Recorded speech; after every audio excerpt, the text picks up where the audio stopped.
Combinado, Márcio. E ex-ministro da Justiça, André Torres, já está em casa depois da ordem de soltura expedida por Alexandre de Moraes. André Anelli. É isso mesmo, Viviane. Anderson Torres acabou tendo a soltura, então, decretada ontem pelo ministro Alexandre de Moraes e agora há pouco a defesa do ex-ministro da Justiça e ex-secretário de Segurança Pública acabou se manifestando, disse que condena os ataques do dia 8 de janeiro e que Anderson Torres não colaborou nem direta nem indiretamente com as depredações que acabaram, então, resultando como vítimas ali os prédios dos três poderes, o Congresso Nacional, o Palácio do Planalto e também o Supremo Tribunal Federal. A defesa ainda negou a possibilidade de Anderson Torres fazer uma delação premiada, que seria uma hipótese aí de acabar contando aquilo que eventualmente sabia em relação aos atos criminosos. Daqui a pouco, mais detalhes. Obrigada, André. E também tem uma exposição inédita, interativa, para você poder curtir no fim de semana. Essas e outras notícias você acompanha a partir de agora. Hoje é sexta-feira, 12 de maio. Vem comigo, o nosso jornal já está no ar. E olha, vamos começar com esse assunto, porque nós acompanhamos desde ontem o caso de uma professora de 28 anos aqui do DF que caiu de um tobogã. Foi um susto enorme. O acidente foi em um parque aquático no núcleo rural Pipiripau, que fica em Planaltina. Luana Vilela caiu de uma altura de 5 metros e foi internada no hospital de base com vários ferimentos.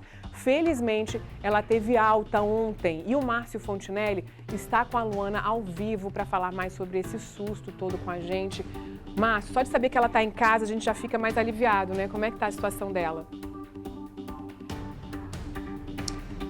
Vivi, boa tarde para você, boa tarde a todos que acompanham o SBT Brasília. Ela ainda sente muitas dores, mas pelo menos agora está em casa. E agora ela tenta se recuperar do susto. A Luana está aqui ao nosso lado, eu vou abaixar para conversar com ela. Luana, conta pra gente então como é que foi aquele dia, o que você lembra desse acidente que você passou?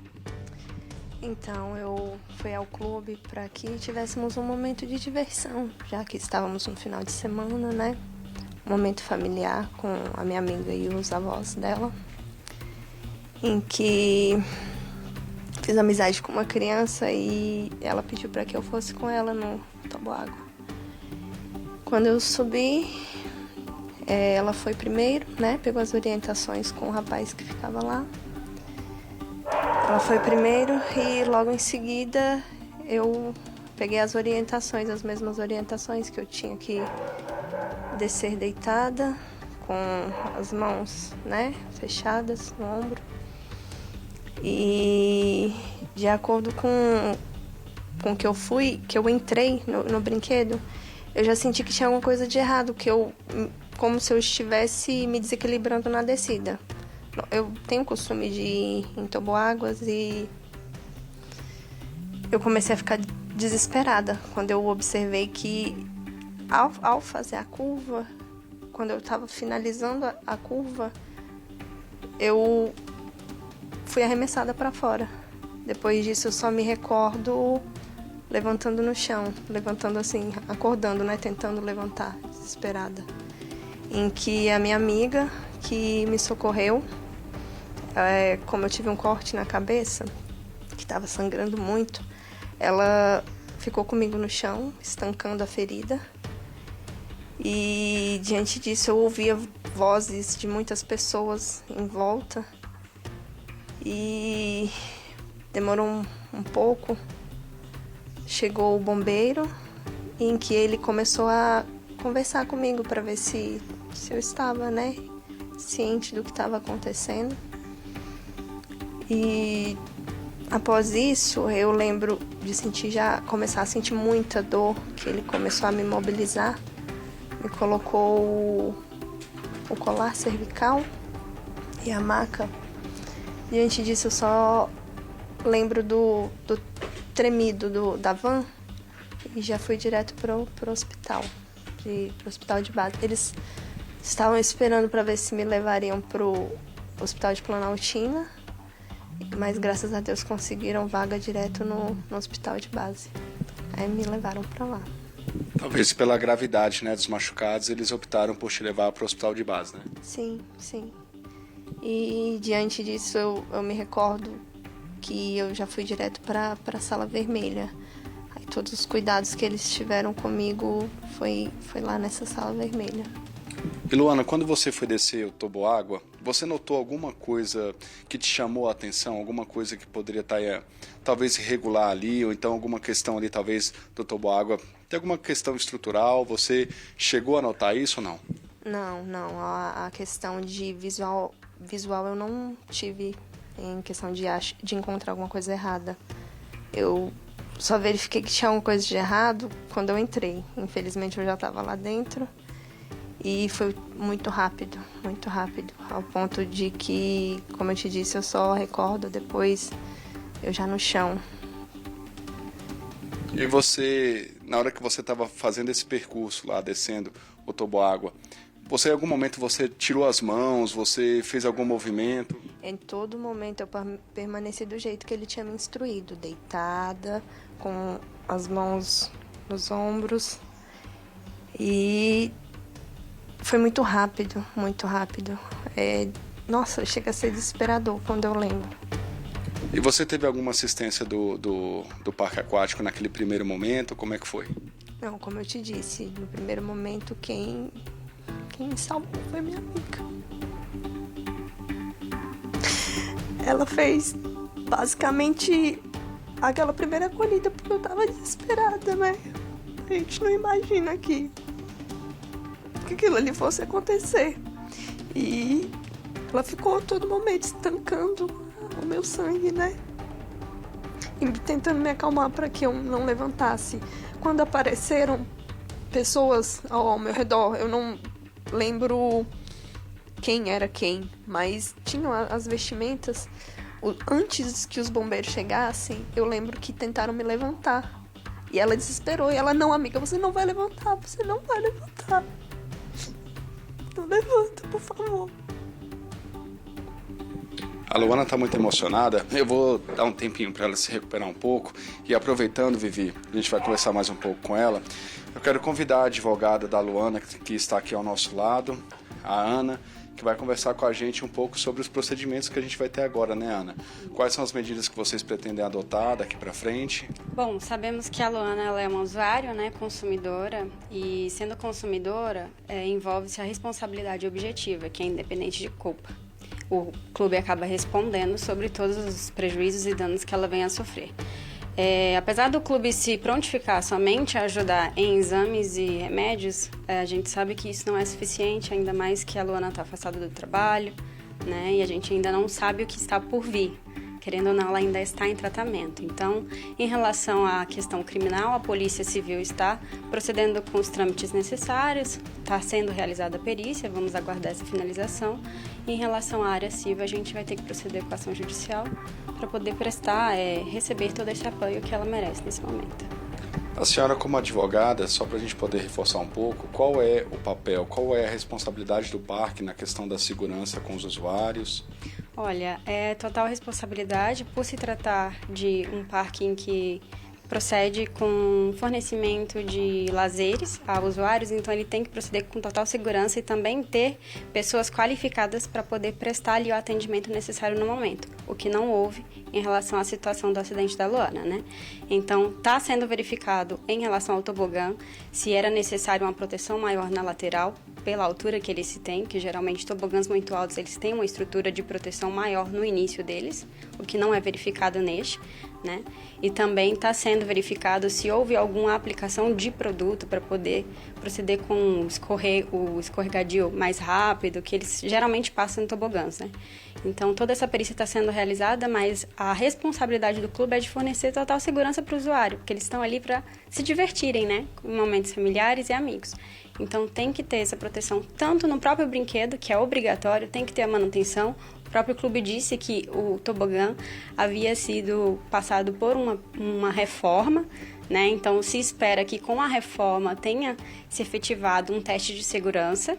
Até então, não temos essa informação, mas o que se vê é que houve um acidente. Então, se houve um acidente, poderia ser com ela ou com qualquer pessoa que até poderia vir a óbito. Então, tem que ser verificado se realmente foi procedida toda essa segurança necessária.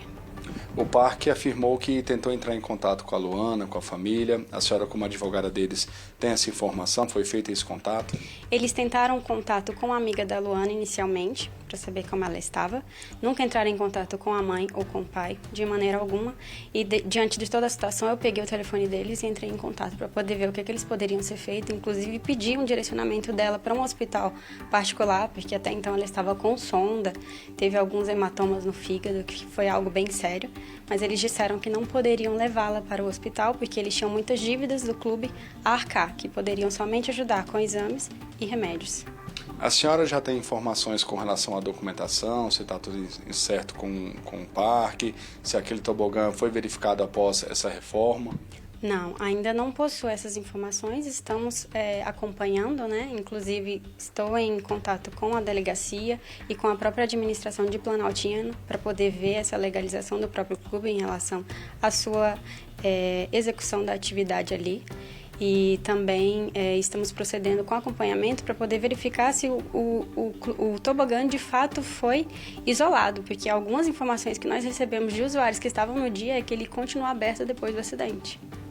Isso pode afetar diretamente o processo, né? A condição do parque também pode dar um novo rumo para o processo, né? Com certeza, porque dependendo da condição do parque, de estar legal ou não, isso influencia ainda mais na segurança de todos os usuários. Obrigado, doutora. Eu vou pedir licença um pouquinho para a gente retomar com a Luana aqui. Luana, a gente sabe que você passou por muita coisa. E como é que está o seu estado de saúde hoje? Como é que você está se sentindo? Infelizmente, eu ainda tenho muita dor, né?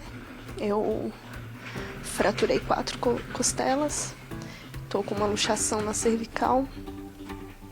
Tenho pulmão perfurado, fígado perfurado.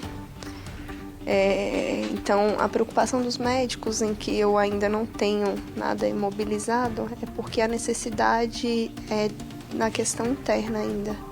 O pulmão e o fígado ainda estão bem complicados. Graças a Deus eu estou em casa, mas o cuidado está sendo muito grande, né? Porque as fraturas ainda estão da mesma maneira. O cuidado agora está sendo com o pulmão e o fígado. Tenho também um hematoma na cabeça, em que eu espero que ocorra tudo bem para que não precisem fazer nada. Até mesmo a questão do pulmão e do fígado, porque ainda tem a possibilidade de necessitar de alguma cirurgia ou algum tipo de... procedimento? Isso. Então ainda não há confirmação se você vai precisar de uma cirurgia, né? Não, ainda não tem confirmação. Eles estão me observando. Tanto é que eu terei alguns retornos ao hospital ainda. E é muito complicado porque, como eu quebrei as costelas, gente, eu não desejo isso pra ninguém. Muita dor.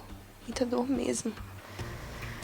E como é que está a sua vida hoje, Luana? Você que é uma pessoa ativa, você é professora, tinha o seu trabalho. Como é que está hoje a sua situação na sua vida como um todo? Infelizmente está tudo parado. Eu não posso dar aula, não posso mal me movimentar. Eu tenho que ficar assim, em cima da cama. O que você espera agora, Luana, de tudo isso? Eu espero que a justiça seja feita. Porque eu não desejo isso pra ninguém. E a reclamação que eu havia feito no vídeo é que, infelizmente, o brinquedo ainda estava aberto. Então, infelizmente, a sorte que eu tive, alguma outra pessoa pode não ter, entendeu? A primeira coisa que o bombeiro falou pra mim quando a gente começou a conversar, após ele verificar que eu estava consciente, foi que eu tive muita sorte. Que não era... A altura que eu caí não era pra estar viva. Luana, se recupere bem. É o desejo de todos nós aqui. Conte com a gente do SBT, conte também com todo mundo que está acompanhando a gente. Nossos telespectadores sempre são muito solidários. Você tem as nossas orações. Que você se recupere logo. A gente sabe que foi um susto muito grande. Mas é como você falou, como os bombeiros falaram também, né? Graças a Deus você está viva. E aproveitando, muita gente perguntando como é que você está. Então manda um recado aí para os seus amigos, para os seus familiares, esse pessoal que está orando por você, dando uma força a mais para você. Pessoal, eu agradeço muito e peço que vocês continuem as orações por mim. E a palavra que me define é gratidão. Tanto a Deus quanto a vocês que têm orado por mim, mandado energias positivas, né? Porque ainda bem que a gente é coberto por pessoas que gostam da gente, né? Obrigada, gente. Obrigada. A gente que agradece, Luana, você ter falado com a gente. Vivi, nós entramos em contato com o Parque Aquático e eles emitiram uma nota afirmando que o brinquedo está fechado. A advogada, a Ana, teve uma informação diferente, a Luana também, mas a nota oficial do parque é que o brinquedo está fechado. E que ao longo desses anos, desde 2011, nunca teve nenhum acidente relativo a isso, ao parque. Aqui a gente está dando posicionamento deles também, que a nossa obrigação também é falar sobre o outro lado também, o que diz o outro lado. Então eles afirmaram que entraram em contato com a família, oferecendo apoio e também que o brinquedo está isolado e que desde 2011 nunca teve nenhum problema, nenhum acidente no parque relacionado ao toboágua e também a outros brinquedos também. Eu volto com você. Márcio, olha, assim, primeiro que antes de mais nada a gente quer agradecer a Luana por estar conversando com a gente, né? Acabou de chegar em casa e já está aqui conversando para poder trazer essas informações, porque realmente essa imagem, ela é chocante. Quando a gente vê a altura daquele toboágua, a gente fica se colocando no lugar, porque adulto gosta de brincar, agora você imagina criança que fica ali, sai do toboágua, entra de novo, sai do toboágua, entra de novo, né? Eu tenho 2 filhos e eles adoram brincar em parques de diversão, então a gente meio que se coloca ali no lugar dela para poder tentar imaginar o que ela viveu e pedir a Deus para que não aconteça nunca, né? Eu falo que ela, assim, ela tem que agradecer mesmo, a gente vê essa gratidão com ela agora aí, porque ela nasceu de novo, né? Agora, uma dúvida que eu fiquei, sabe, Márcia, ela falou que já brincou em vários toboáguas, nesse daí foi a primeira vez que ela desceu e na hora que ela desceu ali, ela já percebeu, então, que algo estava errado, que não sentiu muita segurança. Luana, a Vivi está lá ao vivo com a gente no estúdio, ela também se solidarizou com o seu caso, desejou melhoras e ela está perguntando aqui com relação ao brinquedo. Você disse que já foi várias vezes em outros brinquedos, mas nesse em especial, foi a primeira vez que você foi nele? E no caso, você tinha notado, a gente tinha até comentado isso, mas no momento da descida ali, só para reforçar, você notou que tinha alguma coisa diferente? Eu sou cliente, né, deles há muitos anos. E pela primeira vez eu fui no toboágua. E como eu disse pra você, eu já tenho o costume de ir em outros toboáguas, né? Foi desesperador quando eu vi que eu tava saindo. Simplesmente isso. Eu entrei normalmente, como se eu estivesse fazendo o percurso do brinquedo. E quando eu observei, eu já não estava dentro do brinquedo. Foi desesperador, que eu lembro que eu fui desequilibrando. E diante disso eu já acordei no chão. Infelizmente é só isso que eu me recordo. Mas a palavra que define é desesperador. Desesperador. Quando eu observei que eu não estava indo para o lado certo, né? Eu não estava fazendo o movimento do brinquedo, eu estava saindo dele. Desesperador. É isso, Vivi. Então a gente agora torce pela recuperação total da Luana, que ainda não tem certeza se vai precisar de outros procedimentos, como cirurgia, e a gente vai continuar acompanhando esse caso. Eu volto com você. Sim, a gente fica aqui na torcida pela recuperação rápida dela, que ela não precise passar por nenhuma outra cirurgia. Aliás, por uma cirurgia, né? Porque por enquanto ela ainda não passou por nenhum procedimento. E que ela possa daqui a pouquinho estar aproveitando, brincando de novo, né? Com todo cuidado. Obrigada, Márcio. E olha, o ministro Alexandre de Moraes mandou soltar Anderson Torres, ex-ministro da Justiça do governo Bolsonaro e ex-secretário de Segurança Pública aqui do DF. Ele já está em casa, lá no Jardim Botânico, e Torres estava preso desde 14 de janeiro, isso por causa daqueles atos antidemocráticos no dia 8 de janeiro. Quem traz as informações para a gente agora é o André Anelli. André, boa tarde para você. Explica para a gente aqui então, né? Ele vai precisar usar a tornozeleira eletrônica? É isso mesmo, Viviane. Muito boa tarde para você, boa tarde a todos que acompanham o SBT Brasília. Ele vai precisar usar a tornozeleira eletrônica, na verdade já está fazendo uso desse equipamento de monitoramento e também fica proibido de deixar o Distrito Federal. Inclusive, vai precisar entregar o passaporte à Justiça. São determinações do ministro Alexandre de Moraes para viabilizar então a soltura de Anderson Torres, que também já foi afastado do cargo de delegado da Polícia Federal. Anderson Torres, que daqui a pouco a gente contextualiza completamente, mas acabou sendo acusado de omissão por conta dos atos do dia 8 de janeiro, ele que era secretário de Segurança Pública do Distrito Federal. Agora há pouco, a defesa do ex-secretário de Segurança do Distrito Federal acabou concedendo uma entrevista coletiva que se manifestou a respeito, então, dessa soltura determinada ontem pelo ministro Alexandre de Moraes. A defesa acabou criticando os atos do dia 8 de janeiro, que resultaram na depredação dos prédios públicos dos três poderes,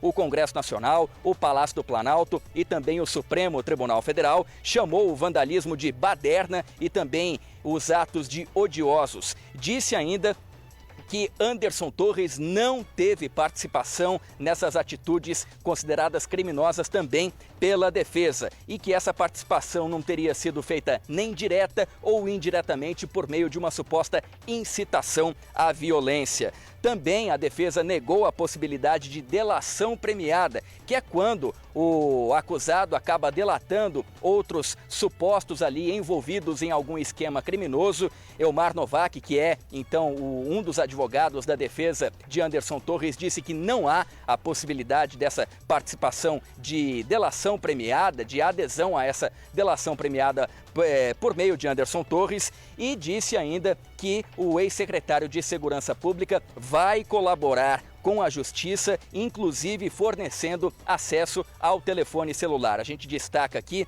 que os investigadores já tiveram, então, o telefone celular, as questões eletrônicas, o conteúdo eletrônico de Anderson Torres em mãos, só que Anderson Torres não passou a senha correta para acesso a todos os dados. Isso acabou gerando uma grande insatisfação com os investigadores e agora, então, a defesa do ex-ministro, do ex-secretário, está garantindo a colaboração de Anderson Torres em relação ao acesso completo a essas informações.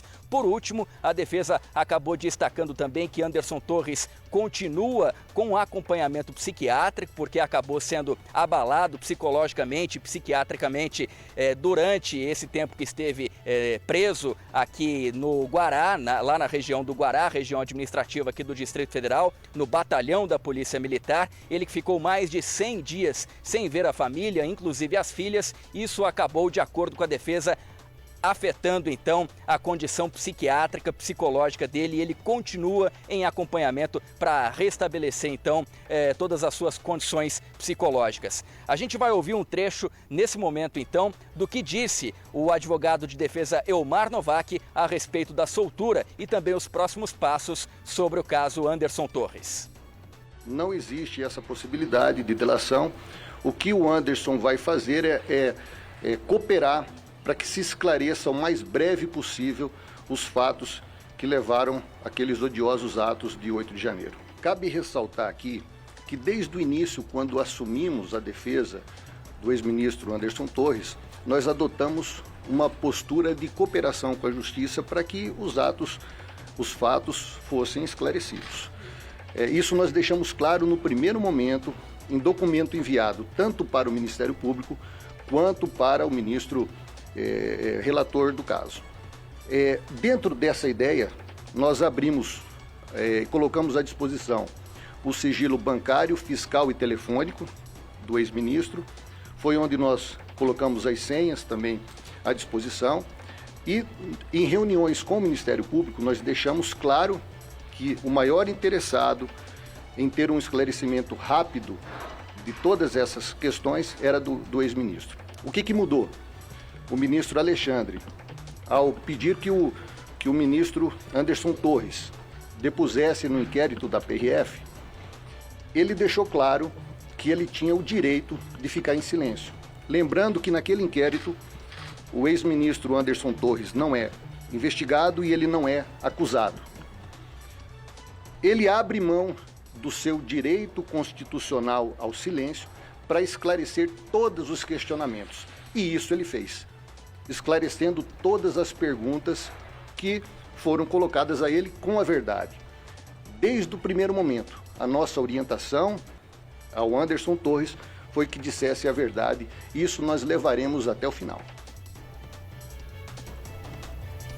Essa, portanto, foi a manifestação de Elmar Novak, que é um dos advogados, advogado principal da defesa de Anderson Torres, que nesse momento, então, já está em casa, em liberdade provisória, cumprindo ali a sua prisão domiciliar, com o uso de tornozeleira eletrônica e proibido de deixar o Distrito Federal. Contextualizando, então, tudo isso que aconteceu com o ex-secretário de Segurança Pública do Distrito Federal, ele acabou sendo preso no dia 14 de janeiro, logo depois, então, dos ataques aos prédios dos três poderes ocorridos no dia 8 de janeiro, acusado inicialmente de omissão, porque era o secretário de Segurança Pública do Distrito Federal, mas estava ausente aqui do DF porque entraria em férias apenas na segunda-feira, no dia 9. Só que ele antecipou a viagem, viajou aos Estados Unidos, estava lá no momento das invasões, deixou a Segurança Pública nas mãos do adjunto e teria garantido também ao governador Ibanez Rocha que toda a situação de segurança estava sob controle, o que acabou pesando para a permanência também de Anderson Torres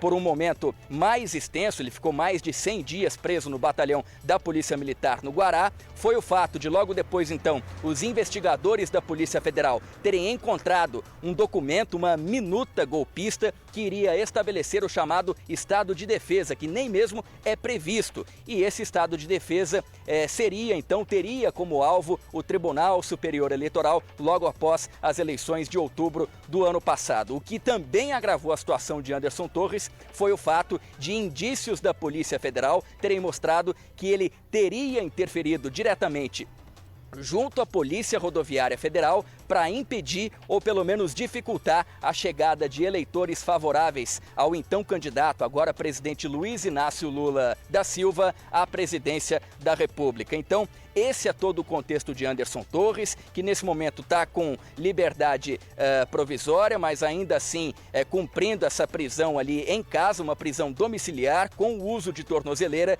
e continua à disposição da Justiça, mesmo fora da prisão. Viviane. André, obrigada, viu, por clarear todo esse cenário para a gente aí do que aconteceu desde o dia 8 até agora. Uma ótima tarde para você, viu? E a Justiça aqui do DF condenou os dois acusados de armar uma bomba na entrada do aeroporto de Brasília. Vocês lembram? Foi no dia 24 de dezembro do ano passado.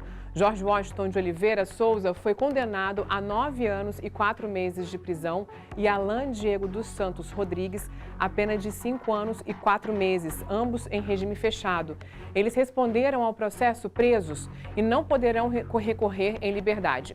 Os acusados teriam se conhecido durante as manifestações que contestavam o resultado das eleições de 2022, em frente ali ao quartel do Exército em Brasília, onde decidiram se unir para poder praticar esse crime. Segundo o tribunal, o objetivo deles era cometer infrações penais que pudessem causar comoção social a fim de que houvesse intervenção militar e a decretação de estado de sítio. Além deles, existem ainda outros 2 envolvidos no caso, Wellington Macedo de Souza e outro indivíduo não identificado até agora. O Wellington ainda não foi julgado e a gente, claro, está acompanhando todo esse processo. E a Polícia Federal prendeu um suspeito e apreendeu um arsenal na casa de um empresário em Mato Grosso do Sul. Ele é um dos acusados de financiar os atos antidemocráticos de 8 de janeiro aqui em Brasília. Foram cumpridos 22 mandados de busca e apreensão em São Paulo, Paraná e Mato Grosso do Sul. Em Maracaju, no interior do estado, as buscas foram na casa do empresário Adoilto Fernandes Coronel. Lá, a polícia encontrou 3 fuzis, uma pistola e um revólver. Adoilto é dono de uma loja de materiais de construção e suspeito de financiar os atos golpistas de 8 de janeiro. Em Bauru, no interior de São Paulo, a polícia apreendeu dinheiro vivo na casa de Geraldo César Killer, empresário do ramo imobiliário. Os 2 empresários e outros envolvidos tiveram parte dos bens bloqueados a pedido da Advocacia Geral da União.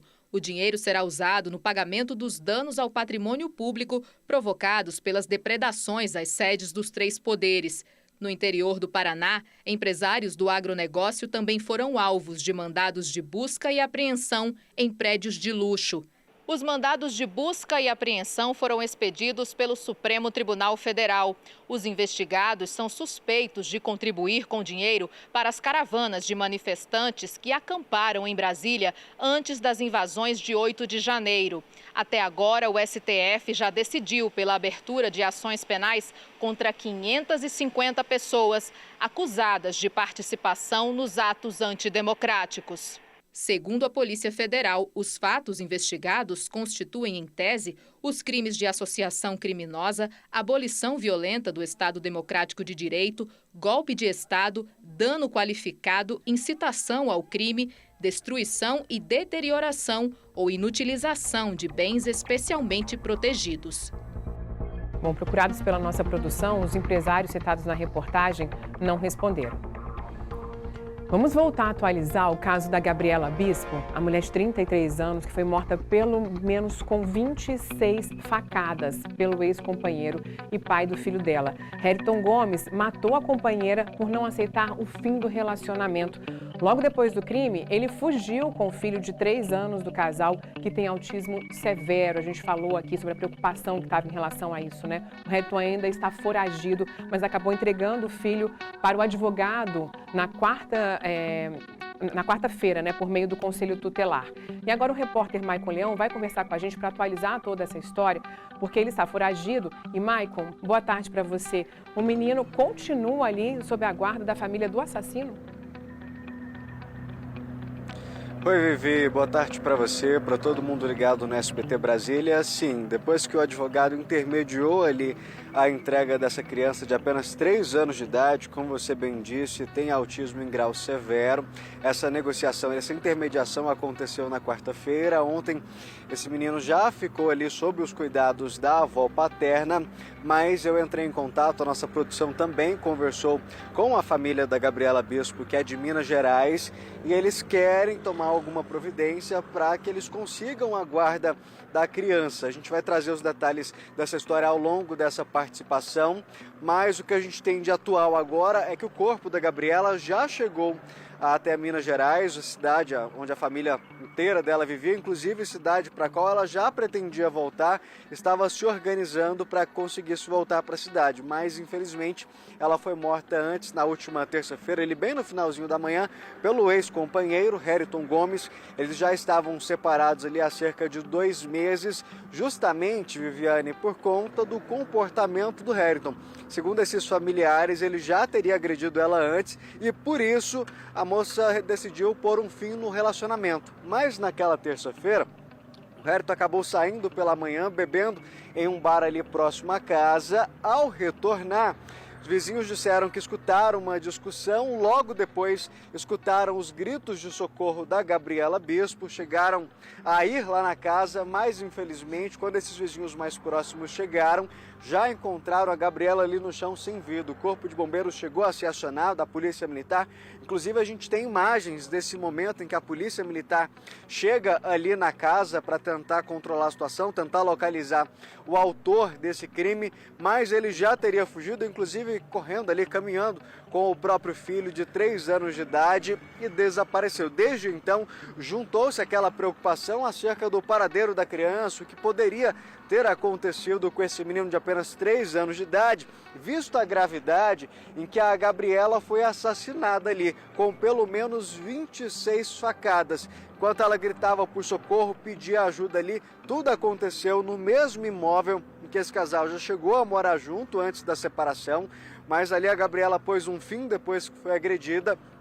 Inclusive em relação que ela chegou a comentar com os familiares lá em Minas Gerais que vinham sofrendo essas agressões, que ia colocar um fim nesse relacionamento. Mas na terça-feira não teve outro jeito, ela acabou sendo surpreendida ali pelo Heriton embriagado, eles chegaram a discutir e ela foi esfaqueada até a morte. E aí esse menino ficou de terça para quarta ali sem notícias, o advogado entrou no caso, começou a intermediar ali, e aí felizmente essa criança foi entregue na delegacia por intermédio com o conselho tutelar, que já repassou. Agora essa criança está aos cuidados da avó paterna, mas como a gente adiantou, Viviane, a família está ali desesperada com essa situação, claro, muito abalada com a morte da Gabriela, e espera agora conseguir a guarda do neto. Claro, nada vai minimizar a dor ali, nada vai trazer a Gabriela de volta, mas eles pelo menos vão conseguir ter ali um contato mais próximo com o neto, cuidar ali do neto, o sobrinho, já que é a mãe, as irmãs. E como a gente estava adiantando, ontem o corpo da Gabriela chegou em Minas Gerais, um velório rápido ali ao longo da tarde, e por volta de 5 horas o corpo foi sepultado. A família está ali desesperada, cobrando por justiça, querendo, claro, a prisão do Harrington o quanto antes. Como a gente disse, a Polícia Civil segue investigando o caso.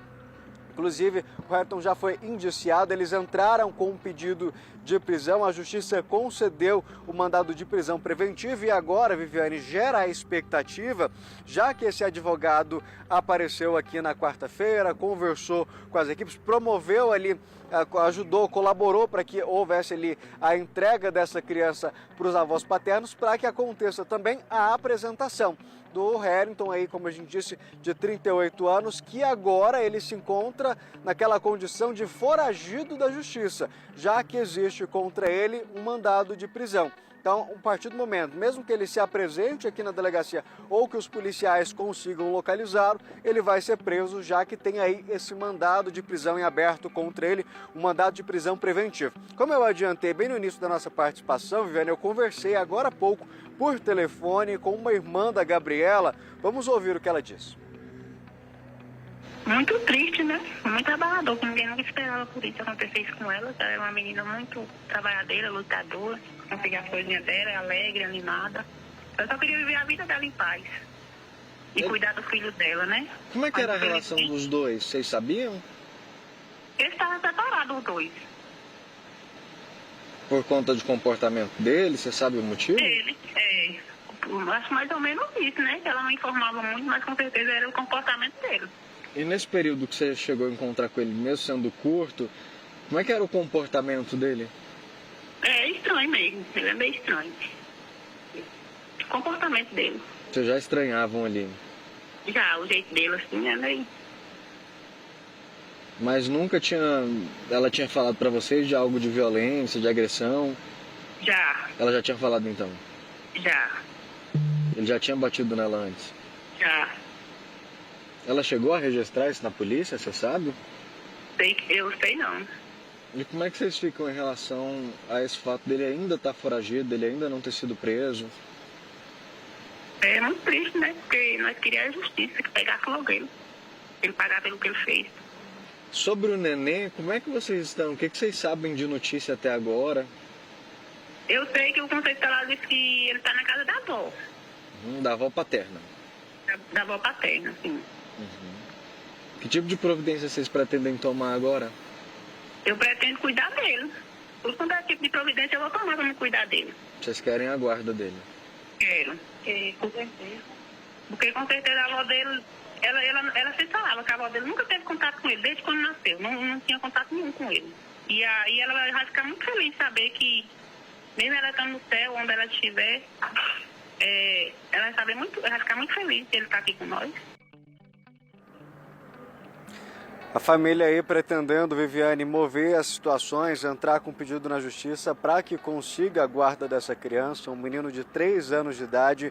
Como a gente disse, depois de toda essa situação, ele foi entregue ali para o advogado para fazer essa intermediação, para que fosse devolvido ali para a família, na verdade entregue ali para a avó paterna, ou seja, a mãe do Harrington, onde essa criança está agora. Mas a família da Gabriela, que está lá em Minas Gerais, eles vão entrar com pedido na justiça para conseguir a guarda, para que a criança fique com eles. Um detalhe dessa conversa que eu tive com a irmã da Gabriela que chama a atenção é justamente o histórico de violência. E como ela mesmo disse, ela não sabe se a Gabriela já chegou a vir na delegacia, registrar um boletim de ocorrência sobre essas agressões, mas que eram frequentes, que foi justamente a motivação para que eles tivessem esse último término, há cerca de 2 meses, que ali a Gabriela entendeu que não daria mais e que, inclusive, Viviane, ela já estaria organizando as coisas para voltar para Minas Gerais.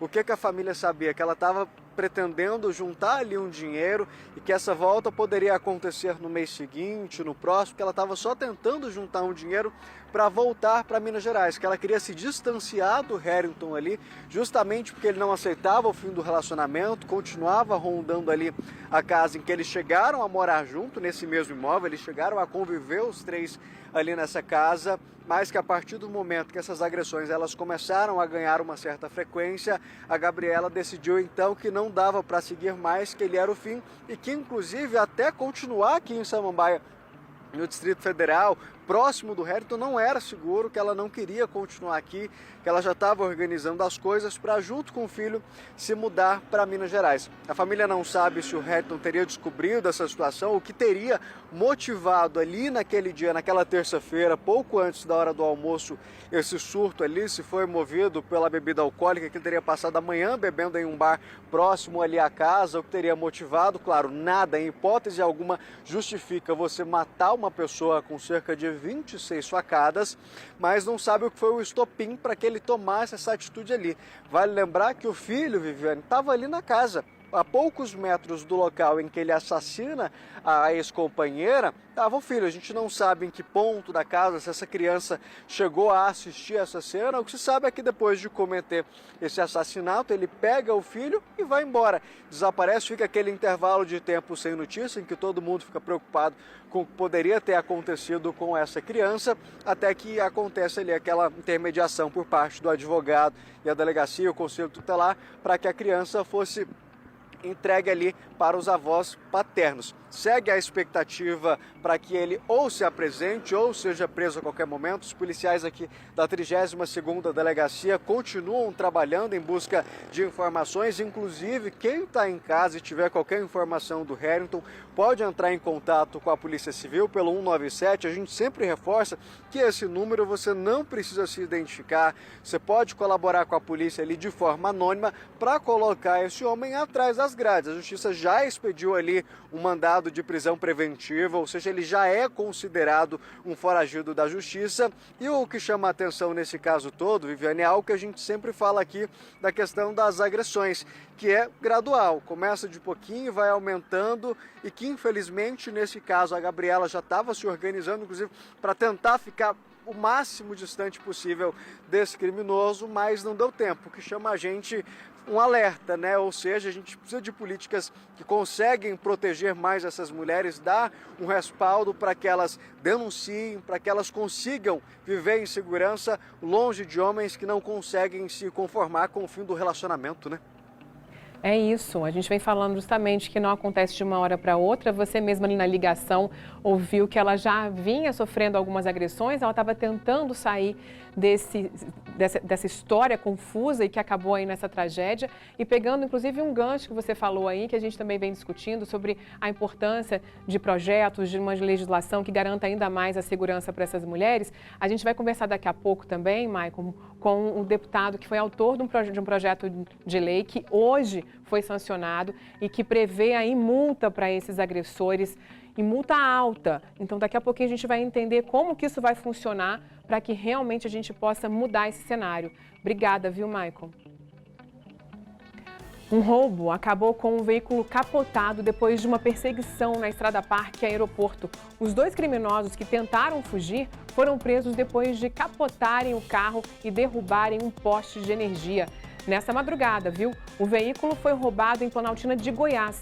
A Polícia Militar deu ordem de parada ali depois de verem a atitude suspeita da dupla. Aí os criminosos foram levados para a 1ª Delegacia de Polícia. Olha, vamos falar de um assunto super importante aqui. A gente estava falando sobre o assassinato da mulher, né, de 33 anos, a Gabriela, pelo ex-marido. E aí a gente estava falando sobre a necessidade de políticas que consigam dar mais segurança para essas mulheres vítimas de violência. O governador Ibanez Rocha sancionou a lei que prevê multa de até R$500 mil para agressores de mulher. Além disso, esses homens também devem pagar pelo atendimento prestado à vítima pelos órgãos públicos. Esse texto já foi publicado hoje no Diário Oficial, então já é lei. Ao vivo conosco aqui está o autor do projeto, que é o deputado distrital Ricardo Vale, para poder comentar essa nova medida. Deputado, boa tarde. Muito obrigada por participar com a gente aqui do SBT Brasília Primeira Edição, para a gente conversar sobre esse assunto tão importante. Olha, o objetivo é fazer doer no bolso dos agressores, para a gente tentar conter essa onda de violência? Boa tarde, Viviane. A ideia é essa. A gente já tem muitas leis que tentam inibir toda essa ação, todo esse crescimento da violência doméstica, a violência contra a mulher aqui no Distrito Federal, que infelizmente só aumenta. E a gente, felizmente, conseguiu aprovar mais uma, que faz com que o agressor sinta no bolso agora. Então é mais uma medida para a gente tentar diminuir esses índices alarmantes de violência que as mulheres vêm sofrendo aqui no Distrito Federal. E o DF é um dos estados onde mais aumenta, né? Seja violência doméstica, todo tipo de violência, e como você falou aqui agora há pouco, feminicídio. A gente todo dia é surpreendido aqui, infelizmente, com essa notícia de feminicídio. Então vamos ver a partir de agora, né? O governo vai ainda regulamentar a lei, mas ela já está valendo. Então é preciso que os órgãos agora, seja o Corpo de Bombeiro, a Polícia Civil, a Secretaria de Assistência Social, a própria Secretaria de Saúde, ir lá os regulamentos para cobrar, né, do agressor esses custos, porque não é justo a sociedade pagar pelos esses atos totais, esses atos criminosos desses homens que ainda insistem, né, em agredir, matar nossas mulheres. Pois é, então o senhor trouxe essa questão, né, de que ainda vai ser regulamentado, mas a gente já sabe, isso vai variar, a multa vai variar de acordo com o nível da agressão? Sem áudio agora. É isso. Desculpa, eu não sei, deputado, o senhor não conseguiu me ouvir, é isso? Isso, né, vai de acordo com o poder aquisitivo do agressor. Então, em todas as camadas da sociedade, todos os segmentos da sociedade. Você está ouvindo? Tô sim, é porque eu acho que a gente está ali ouvindo? com um delay no nosso tempo, né? Por isso que às vezes a gente demora um pouquinho aqui para eu falar, se eu conseguir responder, mas é isso mesmo, para a gente entender então quanto que vai ser essa multa, ela vai variar de acordo com a agressão.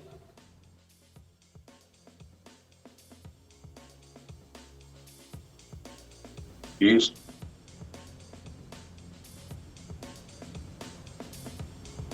Bom, a gente está com um probleminha, então, nessa comunicação com o deputado. Vamos ver se a gente consegue retomar essa ligação, porque é um assunto extremamente importante e que a gente vem falando todos os dias. A gente sabe que, olha, o DF, só esse ano, foram 11 feminicídios, 120% a mais em relação ao ano passado.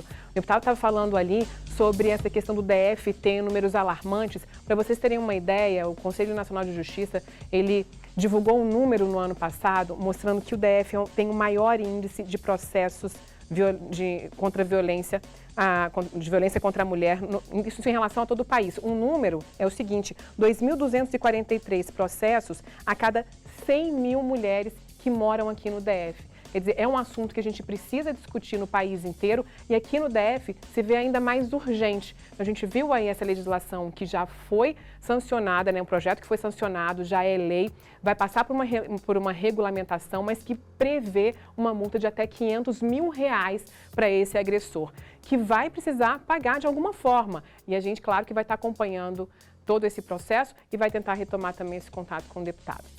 Enquanto isso, olha só, um ciclista de 54 anos morreu após ser atropelado. O acidente foi ontem à noite na Épia Sul, próximo ali ao Rei do Coco.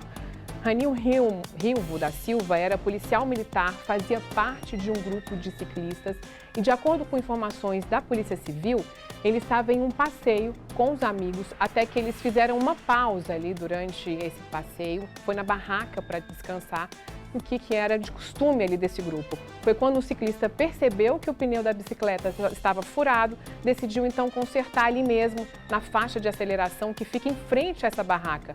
Aí, durante o conserto, ele foi atingido em cheio por um motorista que voltava do trabalho e não viu um ciclista ali na pista. Esse motorista parou o carro, chamou socorro, na delegacia fez o teste de bafômetro que deu negativo. Então ele prestou ali os primeiros socorros e o Ranil Rilvo deixa mulher e filho. Olha, todos os nossos sentimentos aos familiares e fica aí esse alerta para que os ciclistas e os motoristas fiquem muito atentos ali ao parar em qualquer uma dessas faixas da via, até mesmo quando for no acostamento. E a Polícia Civil, com o apoio dos Correios, fez uma operação para poder encontrar droga nas encomendas vindas de outros estados. Foram apreendidos maconha do tipo skunk, cocaína, outras substâncias ilegais que tinham como destino a Asa Sul. O André Anelli tem as informações para a gente, ele conseguiu chegar até esse remetente, é o que a gente realmente quer saber, né? A polícia conseguiu identificar de onde estavam vindo essas drogas, André? Ainda não, viu, Viviane? Boa tarde mais uma vez para você, boa tarde a todos. Como você disse, os agentes apreenderam porções de maconha, cocaína e MDMA. Essas drogas foram encaminhadas ao Instituto de Criminalística para uma análise mais aprofundada. A operação foi realizada pela Polícia Civil através da 10ª Delegacia de Polícia, onde a gente está aqui na Asa Sul, e contou inclusive com o apoio do Serviço de Segurança dos Correios. A empresa pública foi usada para fazer, então, o transporte do material ilícito que chegou por meio do Aeroporto Internacional Juscelino Kubitschek. De acordo com as investigações, os entorpecentes seriam distribuídos na Asa Sul. As apurações continuam com o objetivo de identificar agora o traficante responsável pelo envio dos produtos e também os possíveis destinatários. Viviane. Obrigada pelas informações, viu, André? E olha, o Superior Tribunal de Justiça determinou a soltura de um porteiro que responde a 62 processos, isso lá no Rio de Janeiro. Ele foi incriminado em todas as ações por reconhecimento fotográfico. O STJ reconheceu que esse instrumento não pode ser utilizado como prova cabal de um crime. Vamos ver. A família aguarda por justiça desde 2020, quando Paulo Roberto Costa foi preso. E esses 3 anos não foi fácil pra gente. Não, a gente gastou o que não tinha, a gente tirou de onde não tinha. Meu filho é inocente, trabalhador. Paulo Roberto trabalhava como porteiro e não tinha nenhuma passagem pela polícia. Mas, de repente, começou a ser acusado de mais de 60 crimes. Em nenhum dos processos foi ouvido pelos investigadores. E em todos foi reconhecido pelas vítimas apenas por fotos. Ele tem sido absolvido em muitos processos porque a vítima simplesmente não o reconhece em juízo. Frente a frente com ele, não o reconhece. Quando tinha reconhecido uma foto dele, uma foto retirada do Facebook, a grande maioria das vezes. Nessa quarta-feira, o Superior Tribunal de Justiça absolveu Paulo Roberto em um dos processos. As graves incongruências no reconhecimento do hora-paciente não podem ser sanadas apenas em razão quantidade de vezes em que este foi reconhecido em outros feitos. Então, com essas considerações, eu concedo a ordem para absolver o paciente. O ministro Rogério Schietti classificou o caso como vergonha nacional e o magistrado Sebastião Reis foi além. Eu gostaria apenas de lamentar, porque esse é o tipo do caso, da situação que demonstra, eu posso até usar uma palavra meio forte, mas quase a falência do nosso sistema processual penal. O STJ também concedeu habeas corpus em todas as outras ações ajuizadas contra o porteiro. Assim, o tribunal determinou a soltura imediata de Paulo Roberto. Eu acredito que essa decisão ela seja inédita, ela transcende a nossa lei, a nossa legislação processual penal, busca a inibir a seletividade do nosso direito penal, que infelizmente existe. Como os alvarás de soltura precisam ser expedidos por diversos juízes, ainda não há previsão de quando o porteiro vai deixar a prisão. E a polícia prendeu um traficante suspeito de assassinar inimigos da maior facção do país. Ele é apontado como um dos responsáveis pelas execuções do chamado Tribunal do Crime. José Carlos da Silva, conhecido como Zé Galinha, estava em uma casa alugada por R$8.000, paga pelos criminosos. José Carlos da Silva, conhecido como Zé Galinha, é apontado pela polícia como um dos chefes do temido Tribunal do Crime, da facção Primeiro Comando da Capital, o PCC. Ele foi preso nesta casa luxuosa no bairro do Ipiranga, na Zona Sul. Havia notícias de que ele estaria sendo um integrante da organização criminosa Primeiro Comando da Capital e seria responsável por armazenar armas, drogas e anotações do crime organizado. O imóvel de 2 andares com churrasqueira era alugado por R$8.000 por mês. Segundo a polícia, tudo pago pela facção. Zé Galinha estava com a prisão preventiva decretada por causa de uma chacina que aconteceu em maio do ano passado. 4 jovens foram executados depois de saírem de um baile funk com algumas garotas. Segundo a polícia, a ordem das mortes foi dada por José Carlos. A investigação revelou que as jovens foram violentadas pelos rapazes. Por isso, a sentença do tribunal foi a morte. Zé Galinha começou no mundo do crime em roubos a carros fortes e foi preso. Na cadeia, ele teve contato com integrantes da facção. De volta às ruas, ele passou a cumprir ordens do Tribunal do Crime. Segundo as investigações, um dos roubos que ele praticou foi o de R$800.000 que estavam neste carro forte, que foi destruído por explosivos há 5 anos na zona leste da capital paulista. Na casa dele, os investigadores recolheram a prestação de contas dos gastos mês a mês, o dinheiro do aluguel para pagar advogados de processos em Brasília e até os gastos com Uber. No telefone celular, a polícia encontrou indícios de uma vida luxuosa. E o governo federal divulgou uma proposta de medida provisória para poder regulamentar as apostas esportivas no Brasil. O texto, que ainda será enviado ao Congresso, prevê regras para poder tentar evitar os casos de manipulação de jogos que estão se espalhando aí pelo país. 10, 20, 30, 50, até R$500 mil. Cifras astronômicas para a maioria da população, pagas em troca de cartões amarelos, vermelhos e até escanteios. Um esquema milionário de corrupção que não diferencia a cor de uniforme. Os inquéritos policiais que nós temos aqui em São Paulo, alguns deles têm como natureza, além da manipulação de resultado, a associação criminosa, que é passível, sim, inclusive, de prisão temporária. No âmbito desportivo, esses atletas têm uma pena de multa, uma pena de afastamento das atividades esportivas de até 2 anos e, no caso de reincidência, a pena de banimento do esporte. Quem denunciou a fraude ao Ministério Público de Goiás foi o presidente do Vila Nova. Um atleta nosso que não fazia parte da lista dos convocados tentou aliciar um atleta para cometer um pênalti. Em não acontecendo, o apostador teria tido um prejuízo de praticamente R$500 mil.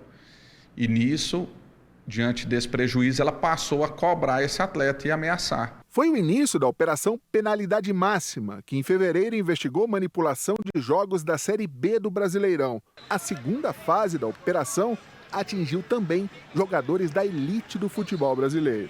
Esse especialista em direito esportivo entende que os clubes são vítimas do esquema. Eles não foram citados em nenhum momento no processo, não houve uma participação de um diretor, de um presidente, nada disso. Os casos de suspeita de manipulação em São Paulo estão sendo acompanhados pelo Ministério Público e pela Polícia Civil. Nós temos aqui uma força-tarefa para que a gente consiga aqui no âmbito do Estado de São Paulo também identificar e interromper qualquer tipo de tentativa ou de manipulação de resultado com os clubes paulistas e os jogadores dessas agremiações. O presidente Lula pediu ao Ministério da Justiça prioridade nas investigações. Em caráter de urgência, uma medida provisória do governo federal pretende regulamentar o setor de apostas esportivas no Brasil. A MP estabelece que somente as empresas habilitadas poderão receber apostas relacionadas a eventos esportivos oficiais.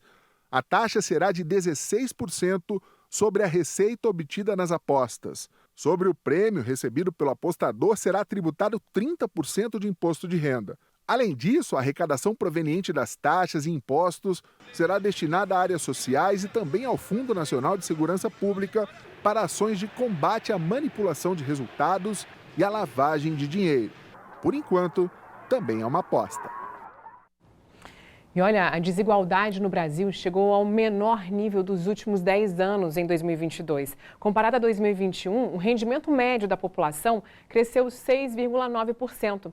E segundo o IBGE, essa recuperação está ligada aos programas sociais e à melhora do mercado de trabalho. Débora e o marido têm uma produtora de áudio. Com a queda de renda na pandemia, o casal precisou se mudar para um imóvel menor que pertence à família para não pagar aluguel. No ano passado, veio o alívio com o retorno dos eventos. O ritmo voltou, as agendas voltaram a ficar cheias, né, ali de eventos e tal acontecendo, mas não eram os mesmos cachês, não eram os mesmos pagamentos, né? Assim como a Débora, muitos brasileiros recuperaram o fôlego no ano passado. Segundo o IBGE, o rendimento médio mensal per capita foi de R$ 1.586, uma alta de quase 7% em relação a 2021. A melhora no mercado de trabalho e os programas sociais contribuíram para o resultado. A gente teve ano passado um ano eleitoral em que você teve bastante injeção de renda, né? Via programas sociais, via transferências. Mas também teve o que é muito importante também, essa recuperação do mercado de trabalho. Com rendimento maior e mais trabalho, o índice de Gini, que mede a diferença de renda da população, ficou em 0,518. Quanto mais perto de zero, menos desigual é o país. Apesar dos avanços, a concentração de renda continua elevada. 1% da população possui renda média mensal acima de R$ 17 mil. O valor é 32 vezes maior que o rendimento médio da metade da população brasileira. Para este economista, especialista em cenários político-econômicos, os programas sociais ajudam a reduzir o abismo social. Mas é preciso sustentar essa melhora. Nós tínhamos caído num poço aí de 2020 e 2021. Então, é uma recuperação, né? Não é exatamente um crescimento. Assim, porque a gente só consegue manter qualquer distribuição de renda ou melhora de remuneração, de salário, se você melhorar a produtividade. E a nossa produtividade é uma das piores do mundo. Então, a gente está falando sobre isso, né? Mercado de trabalho. Então, olha, presta atenção nessa informação. O Instituto Federal de Brasília está com vagas abertas para o curso gratuito de formação para doceiras. As vagas são voltadas para mulheres com mais de 18 anos e que não concluíram o ensino médio. O curso para formação de doceiras tem duração de 60 dias, com aulas presenciais de segunda a sexta-feira no campus do Riacho Fundo. As interessadas podem realizar as inscrições até o dia 15 de maio, presencialmente, lá no campus Riacho Fundo do IFB. As aulas vão do dia 29 de maio até 28 de julho. Claro que é uma ótima oportunidade para quem está procurando uma formação profissional. Quantas vezes a gente anuncia aqui vagas que não são preenchidas porque a pessoa não tem uma formação profissional para poder conseguir aquela vaga. Então já fica aí essa opção para vocês e é maravilhoso, né? A gente fala aí, o pessoal fazendo doce para vender, é uma oportunidade lá no Riacho Fundo, no campus do IFB. Domingo é Dia das Mães, hein? E você vai conhecer agora uma mulher que se tornou mãe de 3 e de uma só vez. As trigêmeas fazem um enorme sucesso na internet. A Kátia Gomes foi conversar com elas e olha só, é o triplo de trabalho e de amor também, né? Boa tarde para você, Kátia. Oi, Viviane, boa tarde para você, boa tarde para todo mundo. Pois é, domingo é Dia das Mães e nós estamos aqui na casa de uma família muito especial para conhecer as trigêmeas, a Helena, Betina e a Angelina. A família tem uma história muito especial, né? Porque a Carolina, que é a mãe dessas trigêmeas, ela tentou durante 9 anos engravidar e aí, quando conseguiu, olha só, essa surpresa, né? Foi uma surpresa e você ficou, né, 3 vezes mais feliz, né? Você queria uma criança, né? Queria um filho e aí vieram 3. Me conta um pouquinho da sua história, Carolina. Oi, Kátia, boa tarde, pessoal, tudo bem com vocês? Então, eu tentei, né, eu e meu marido estávamos nessa jornada há 9 anos aí, tentando engravidar, eu tinha vários problemas e, na verdade, a minha chance era mínima de ser mãe. Então, mas a gente tinha uma promessa, a gente seria pais, né? Deus já tinha nos feito essa promessa, a gente acreditou e fomos atrás disso. E aí, 9 anos depois, conseguimos engravidar e, a princípio, o médico tinha visto só um bebê e a gente já estava super feliz, já vivendo um milagre mesmo. E aí, uma semana depois, a gente foi escutar o coração e, de repente, escutamos 3 corações, né? Batendo aqui na minha barriga. Então, nosso triplo milagre, a gente assustou muito, claro, né? Ficamos, assim, muito surpresos, mas muito agradecidos a Deus em primeiro lugar. E estamos aí nessa jornada há quase 3 anos. Não, e a vida mudou completamente, né? E elas, desde que nasceram, né, assim, viraram um sucesso, inclusive, não só na família, também na internet. Então, da internet, o Instagram foi realmente uma surpresa mesmo, outra surpresa, porque eu nem gostava de Instagram, e aí, de repente, minha cunhada falou, não, faz o Instagram, porque todo mundo vai gostar de ver 3 bebês. E aí, comecei a colocar para as pessoas verem a nossa rotina mesmo, né, como que acontecia, como que funcionava, os nossos desafios, porque a maternidade também é um grande desafio, não é um mar de rosas, né? E aí, de repente, as coisas começaram, né? Começou a crescer. E a gente tá muito feliz aí de compartilhar o nosso dia a dia com os nossos seguidores, com quem nos acompanha. Agora, me conta um pouquinho sobre elas, né? Elas são diferentes ou são parecidas? Gostam das mesmas coisas? Olha, Kátia, é incrível, né? Porque, assim, 3 crianças geradas na mesma barriga, no mesmo tempo, nasceram no mesmo dia e elas não têm nada a ver uma com a outra. Realmente, nós somos únicos no mundo mesmo, porque cada uma tem uma personalidade, cada uma gosta de uma coisa, cada uma gosta de um desenho diferente, cada uma tem o seu momento. Eu preciso, até mesmo na hora de corrigir, na hora de conversar, tem que ser diferente com cada uma, porque senão não funciona. Conta pra mim, por exemplo, o que uma gosta, o que a outra não gosta, como é que funciona? Então, por exemplo, a Angelina e a Helena gostam muito de brincar de massinha. A Betina já gosta de bolsa, gosta de sair, de passear, de pegar salto no meu closet, fica andando. A Betina já gosta muito de boneca, as meninas já não ficam muito com boneca.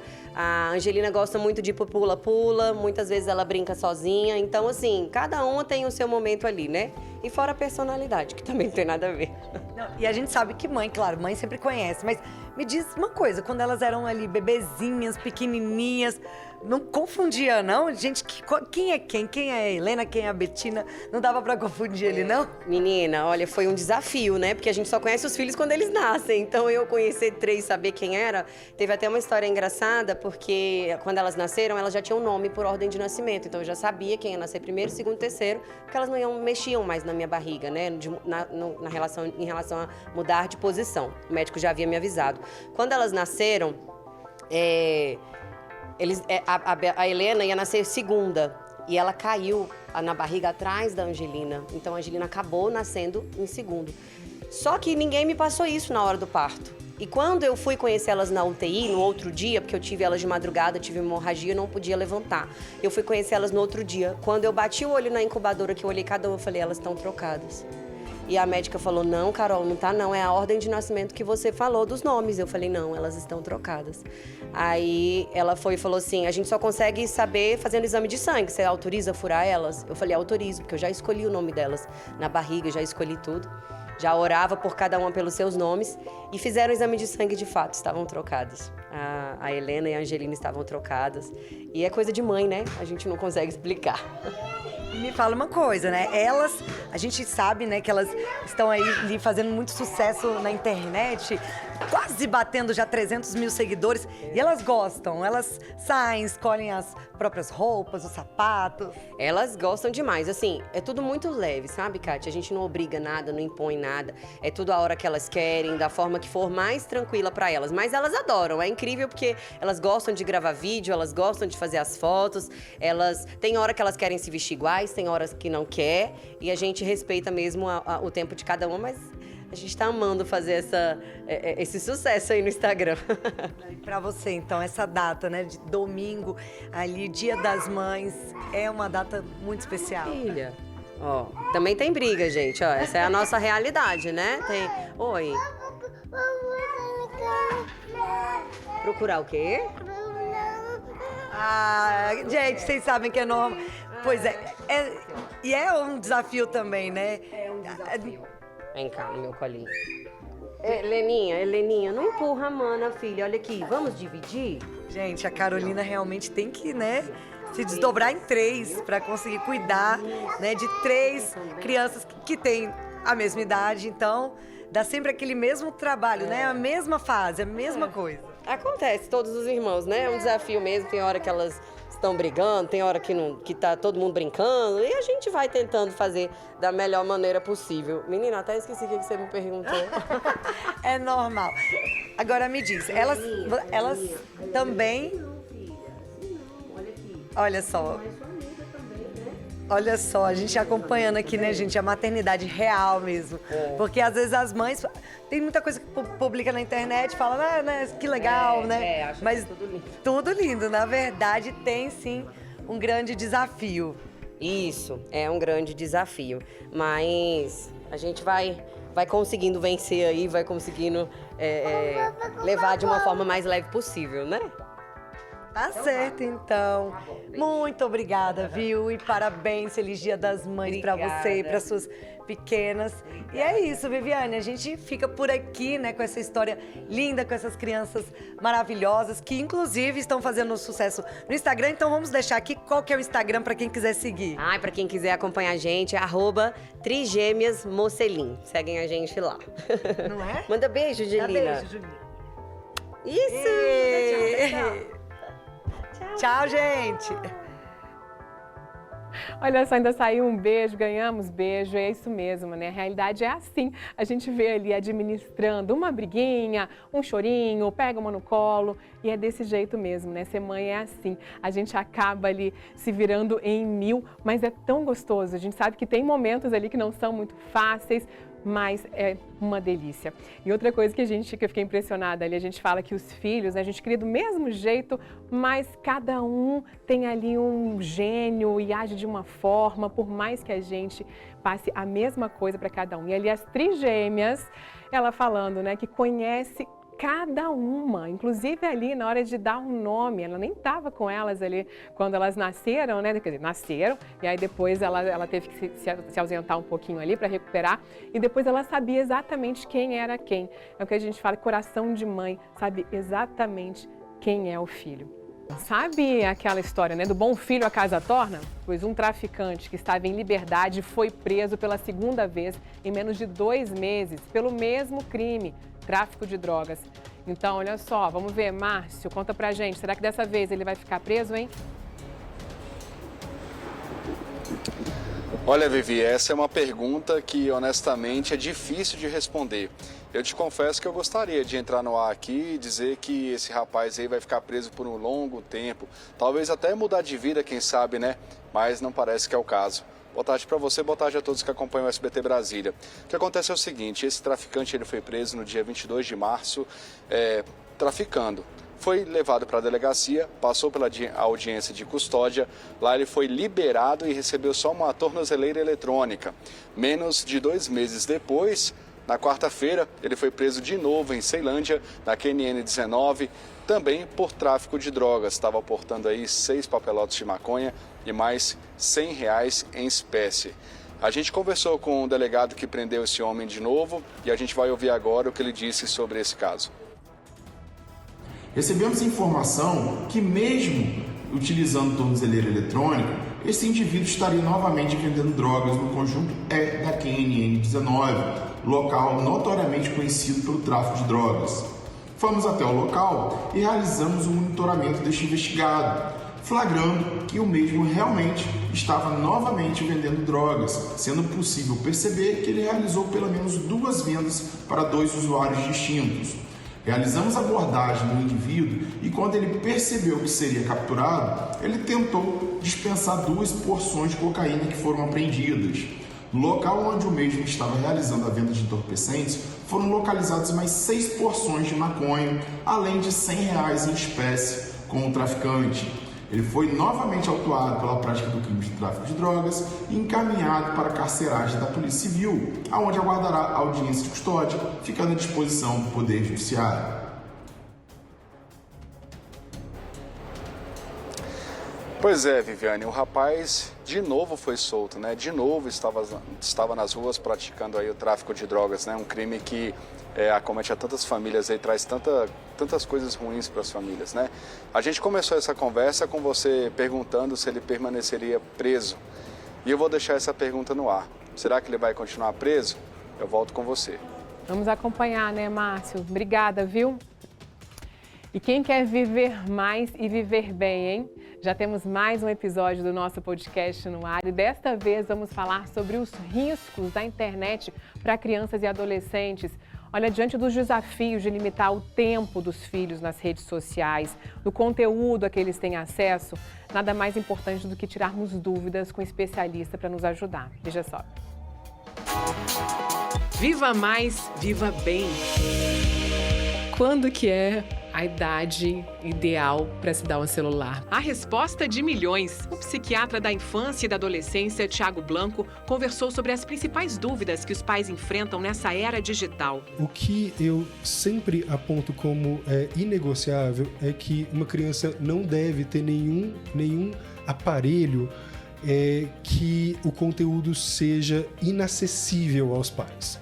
Se ele sabe que eu vou ter acesso, ele pode apagar algum conteúdo.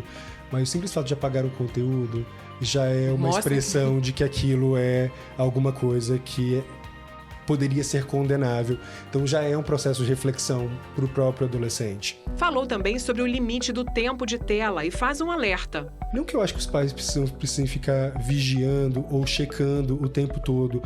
Grande recomendação que eu faço para os pais de crianças e adolescentes é não deixar de supervisionar sempre. Como construir um canal de comunicação para que os filhos se sintam seguros? Todas as vezes que alguma coisa for reportada para o adolescente que seja dito que não pode ser compartilhado com mais ninguém, há alguma coisa errada nessa história, né? E é preciso que haja uma confiança nos pais para que o adolescente consiga dizer, olha, alguém me disse que não era para contar para ninguém, mas em você eu confio. Para uma criança ou adolescente se desenvolver bem, ela precisa ter garantia de atendimento de dois elementos fundamentais. Você ter a certeza de que ela é amada e a garantia de que também ela está segura e protegida. Thiago Blanco também explica a importância de saber impor limites e qual a melhor forma. É preciso que as crianças e adolescentes experimentem frustração ao longo do seu desenvolvimento. Isso faz parte do aprendizado. Esse pode ser um dos grandes problemas hoje? Sem dúvida nenhuma. Acho que talvez seja o maior problema de todos. É ser muito rígido, né? Não me parece ser a melhor forma. Que nós precisamos ser um modelo chamado autoritativo, que não deixa de ter regras, não deixa de ter consequências, mas que ao mesmo tempo que diz, eu não concordo com o que você faz, mas eu continuo te amando e te amando muito e eu vou estar aqui sempre para lhe proteger. Os assuntos que devem ser tratados com os filhos, como e a partir de que idade?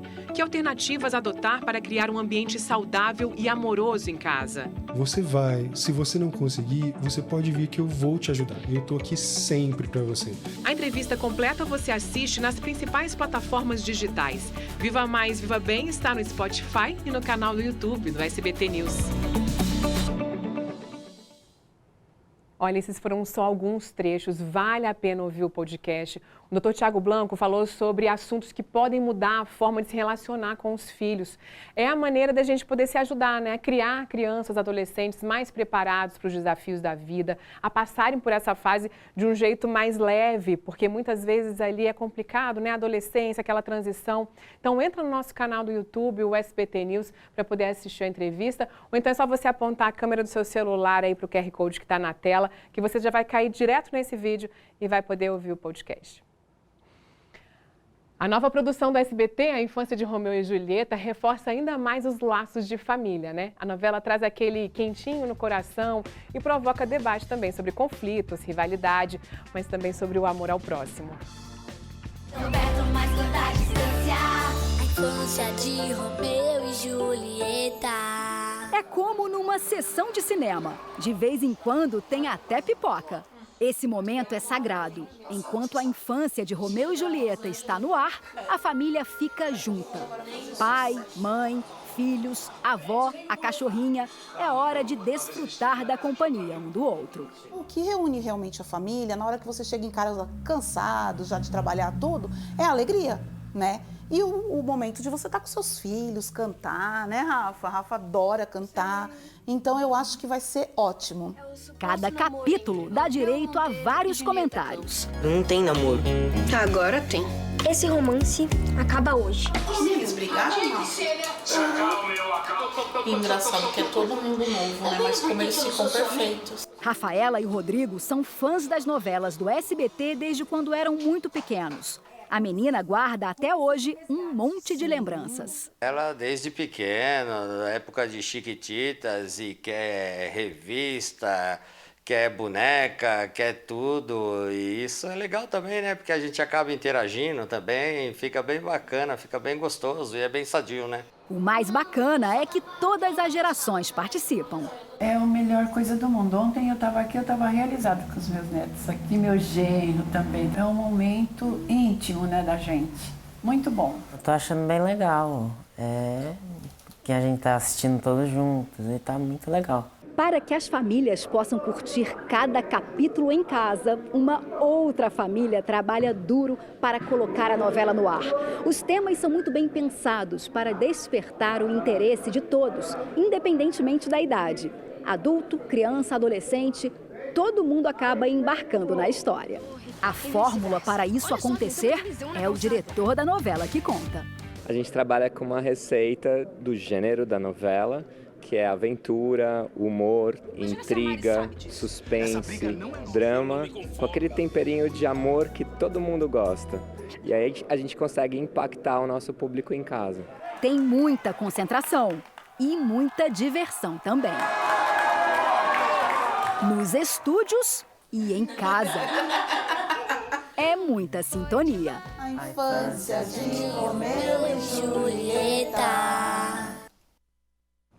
Pois é, e o legal de ser uma novela assim que é para a família toda, é que você vê ali várias gerações vendo junto, e você sabe que é uma oportunidade para os filhos conversarem com os pais, dos pais pegarem alguns temas que são em destaque para poder trazer isso para uma conversa. Muitas vezes os filhos acabam se conectando com algo que aconteceu e se sentem mais à vontade para poder falar sobre esse assunto. Então fica aí a dica, hein? Hoje tem mais. E você já viu pedaços de arame se transformarem numa coruja? Já ouviu falar em sacos de lixo que viram uma galinha da Angola? Pois essa mágica acontece aqui no Distrito Federal, viu? Em Planaltina, a artesã Dona Severina faz esse trabalho há mais de 70 anos. Parece magia, mas é fruto do talento dessa artesã que teve até a história registrada num livro. Vamos ver. De pássaros feito de sisal. A matéria-prima do leão é fios de persiana. Sacos de batatas se transformaram em uma avestruz. Já a família de avestruz em miniatura é de pinha. O urso, tecido. O elefante é de cobre e o pato feito de isopor. De um lado, um pavão de embalagem de água sanitária. Do outro, garrafa PET. Esse trabalho artesanal foi feito pelas mãos delicadas da Severina Gonçalves, de 83 anos. Ela descobriu o talento há muitas e muitas décadas, quando tinha apenas 5 anos de idade. A mãe já dizia: essa menina vai ser artista. Meu pai tinha um cortiço de jandaíra, a abelha, né? Aí ele tirava o mel para beber, naquele tempo remédio era difícil, então era para gripe, né? Aí mamãe lavava a cera e botava no sol. Eu tirava, pegava a cerinha, aí sentava debaixo da mesa, aí fazia, olhava lá, tinha o elefantinho, né? Aí eu fazia o elefantinho de cera. Aí lá tinha rato, ratinho, né? Via rato. Aí eu fazia o ratinho, fazia uns patinhos, um galinhazinho, um galinho, tudo de cera, né? A pequena cresceu e a brincadeira de criança virou coisa séria. A arte da Severina, feita com um material considerado por muita gente lixo, ajudou o marido no sustento dos 9 filhos. Tudo que ela cria sai da própria imaginação. Eu pensei, já está feito. Só é enfrentar, né? A senhora pesquisa? Como é que a senhora faz? Não pesquiso nada. Tá na mente. Pode ser um animal lá do estrangeiro, se eu ver na televisão, porque eu nunca vi pessoalmente, como se diz, né? Aí então eu vou e faço. Pra mim não é difícil, o que eu acho mais difícil é a carcaça, sabe? Todos esses animais fazem parte do acervo pessoal da Dona Severina. Alguns ela tenta fazer o mais perto do real possível, como, por exemplo, essa galinha de Angola, que ganhou penas naturais. Aqui pendurado, é praticamente impossível perceber a diferença do galho natural e do galho de arame.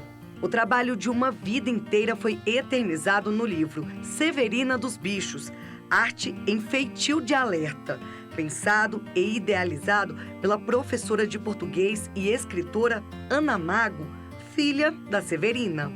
Ela cresceu admirando o talento da mãe. Via as técnicas que ela utilizava, os materiais, e no final eu conseguia ver o que ela produzia. E eu achava muito interessante, porque você pega uma coisa que não é nada, é um pedaço de papel, ou então um saco velho, um pedaço velho de corda, e depois esse bicho vira um animal, né? E um animal assim extremamente parecido com o animal real, mas com traços muito artísticos específicos dela. E eu acho isso muito incrível. A obra foi escrita em 2022 e publicada este ano. Ela traz detalhes da história da Severina, escrito pela jornalista Angélica Torres Lima. Poesias da filha, em homenagem à mãe, uma galeria de fotos do acervo pessoal da artista e do ateliê clicadas por Kazuo Okubo. Parece até que os bichos têm vida e estão pousando para a câmera. Eu sou muito fã do trabalho da minha mãe. Eu acho que o fato dela não parar, eu chego aqui de manhã, às vezes ela está trabalhando, à tarde, ela está à noite, já mais de meia-noite, ela trabalhando. Isso a mantém lúcida, a mantém viva e faz com que cada dia ela descubra novas coisas, porque ela tem uma sensibilidade muito grande, ela tem a forma própria dela de estudar, de encontrar o material que ela quer fazer. Ela tem a mania de dizer assim, tá tudo aqui na minha cabeça. Ela vê alguma coisa que ela gosta, ela diz, eu vou fazer isso. E ela vai lá e faz. O livro também mostra que o trabalho da Severina passa uma mensagem muito importante. Ela desconstrói uma matéria que seria lixo, que poluiria, que ia trazer um mal para a natureza, e ela reconstrói de uma forma que você nem reconhece, na forma de um animal, que é o bicho que é mais prejudicado com esse mal que o ser humano faz para a natureza. Eu acho isso incrível. Hoje, o sonho da Ana Mago é que o talento da mãe seja reconhecido não só pela família, mas por todo mundo. São mais de 70 anos produzindo uma arte que, de certo modo, ainda não foi reconhecida, porque a minha mãe é uma mulher, é idosa, ela é periférica. Então, esse livro vai eternizar isso aqui e vai homenageá-la. Para mim, fazendo parte da produção desse livro, é uma homenagem para ela, porque eu acho que ela merece essa homenagem.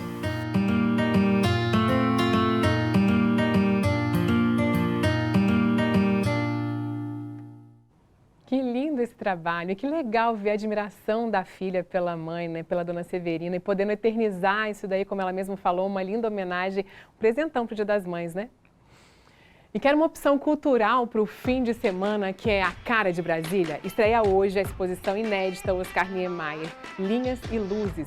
E o Maicon Leão foi conhecer de perto a mostra sobre um dos principais arquitetos do Brasil e do mundo, e também é um dos pais de Brasília. Maicon, boa tarde mais uma vez. Eu estou ansiosa para ver. Mostra pra gente.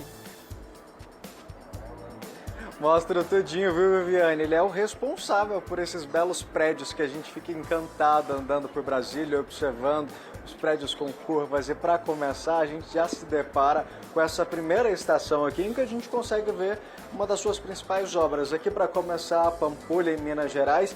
E há quem diz, inclusive, que foi a obra que motivou, que inspirou a criação de Brasília. Mas o que muita gente não sabe é que, além de encantar o Brasil com os seus desenhos, com a sua suas curvas, com seus traços, Oscar Niemeyer também tem obras espalhadas pelo mundo.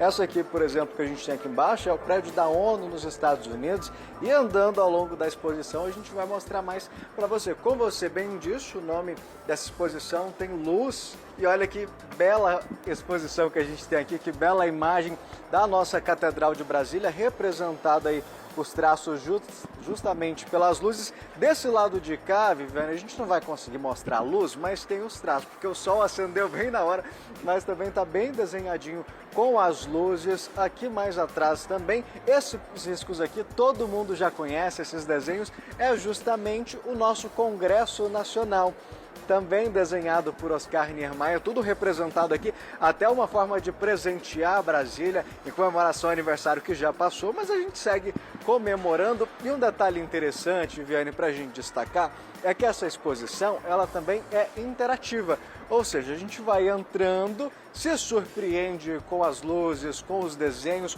com as exposições. Nessa parte aqui, lembra que eu falei ali na nossa estação anterior que Oscar Niemeyer também tem um legado grande no exterior? Aqui a gente tem algumas obras. Essa aqui fica em Paris, na França. A gente segue andando aqui, ó, mostrando. Esse aqui fica em Berlim, na Alemanha. Essa outra obra aqui, todas essas já construídas, fica na Espanha. Só que Oscar Niemeyer também teve vários projetos que não chegaram a ser executados. A gente tem mais do lado de cá, dentinho, me lembrando para a gente mostrar. Isso aqui fica no Líbano, essa obra, essa bolsa de trabalho também em Paris, na França, ou seja, pelo menos duas obras. E temos também essa editora lá em Milão, na Itália. Mas alguns projetos, Viviane, não chegaram a sair do papel, mas nem por isso eles deixam de estar aqui, ó. E essa estação é aquela que a gente consegue interagir. Eu piso em cima desses totens e eles mostram pra gente parte dessas obras, o desenho. Esse aqui, por exemplo, Centro Espiritual dos Dominicanos, na França, do ano de 1967. Se eu dou um pulinho pro lado, troco aqui de obra, vai mudar o desenho aqui e me mostrar a obra, por exemplo, do Museu de Arte Moderna de Caracas.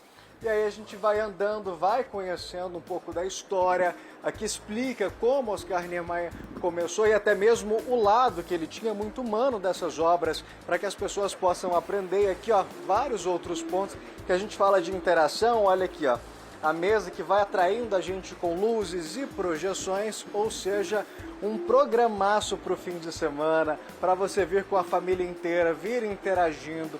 A gente tem vários pontos com projeções, com outros desenhos. Essa ala aqui também é outra parte que mostram desenhos, por exemplo, de particulares de Oscar Niemeyer, de obras que a gente vai acompanhando. E Viviane, o mais bacana é que começou agora, vai até o dia 22 do mês que vem. A entrada, Viviane, a inteira custa R$50. Dá para pagar meia 25, quem tem carteirinha, é estudante, quem se encaixa na opção consegue pagar R$25 para vir acompanhar essas obras. Funciona de domingo a domingo, de segunda a sábado, tem a sessão até às 9h30 da noite, já que o shopping fecha às 10h. E nos domingos, o último espaço que tem para a pessoa entrar para participar é às 7h30 da noite. Mas vale muito você vir conhecer, ver as obras, os desenhos, como eles realmente foram. É um programaço para conhecer um dos responsáveis, né, pela criação da nossa cidade. Nossa, sem dúvida, um programão mesmo, viu? Eu tô aqui já ansiosa para poder ir conhecer de perto, um jeito diferente de conhecer mais sobre a obra de Niemeyer. Obrigada, viu? E olha, nós acompanhamos desde ontem o caso de uma professora de 28 anos aqui do DF que caiu de um tobogã. O acidente foi em um parque aquático no núcleo rural Pipiripau, em Planaltina. E a Luana Vilela caiu de uma altura de 5 metros. Ela nasceu de novo, né? Foi internada no hospital de base com vários ferimentos e, felizmente, ela teve alta ontem. O Márcio Fontinelli tem mais informações pra gente. Márcio. Vivi, boa tarde para você, boa tarde a todos que acompanham o SBT Brasília. Ela ainda sente muitas dores, mas pelo menos agora está em casa. E agora ela tenta se recuperar do susto. A Luana está aqui ao nosso lado, eu vou abaixar para conversar com ela. Luana, conta pra gente então como é que foi aquele dia, o que você lembra desse acidente que você passou? Então, eu fui ao clube para que tivéssemos um momento de diversão, já que estávamos no final de semana, né? momento familiar com a minha amiga e os avós dela, em que fiz amizade com uma criança e ela pediu para que eu fosse com ela no toboágua. Quando eu subi, ela foi primeiro, né? Pegou as orientações com o rapaz que ficava lá. Ela foi primeiro e logo em seguida eu peguei as orientações, as mesmas orientações que eu tinha que descer deitada, com as mãos, né, fechadas no ombro. E de acordo com que eu entrei no brinquedo, eu já senti que tinha alguma coisa de errado, como se eu estivesse me desequilibrando na descida. Eu tenho o costume de ir em toboáguas e eu comecei a ficar desesperada quando eu observei que ao fazer a curva, quando eu estava finalizando a curva, eu fui arremessada para fora. Depois disso eu só me recordo levantando no chão, levantando assim, acordando, né, tentando levantar, desesperada. Em que a minha amiga que me socorreu, como eu tive um corte na cabeça, que estava sangrando muito, ela ficou comigo no chão, estancando a ferida. E diante disso eu ouvia vozes de muitas pessoas em volta. E demorou um pouco. Chegou o bombeiro, em que ele começou a conversar comigo para ver se eu estava, né, ciente do que estava acontecendo. E após isso, eu lembro de começar a sentir muita dor, que ele começou a me mobilizar, me colocou o colar cervical e a maca. Diante disso, eu só lembro do tremido da van e já fui direto pro hospital. Eu quero convidar a advogada da Luana, que está aqui ao nosso lado, a Ana, que vai conversar com a gente um pouco sobre os procedimentos que a gente vai ter agora, né, Ana? Quais são as medidas que vocês pretendem adotar daqui para frente? Bom, sabemos que a Luana ela é uma usuária, né, consumidora, e sendo consumidora, envolve-se a responsabilidade objetiva, que é independente de culpa. O clube acaba respondendo sobre todos os prejuízos e danos que ela venha a sofrer. Apesar do clube se prontificar somente a ajudar em exames e remédios, a gente sabe que isso não é suficiente, ainda mais que a Luana está afastada do trabalho, né? E a gente ainda não sabe o que está por vir. Querendo ou não, ela ainda está em tratamento. Então, em relação à questão criminal, a Polícia Civil está procedendo com os trâmites necessários, está sendo realizada a perícia, vamos aguardar essa finalização. Em relação à área civil, a gente vai ter que proceder com a ação judicial para poder receber todo esse apoio que ela merece nesse momento. A senhora, como advogada, só para a gente poder reforçar um pouco, qual é o papel, qual é a responsabilidade do parque na questão da segurança com os usuários?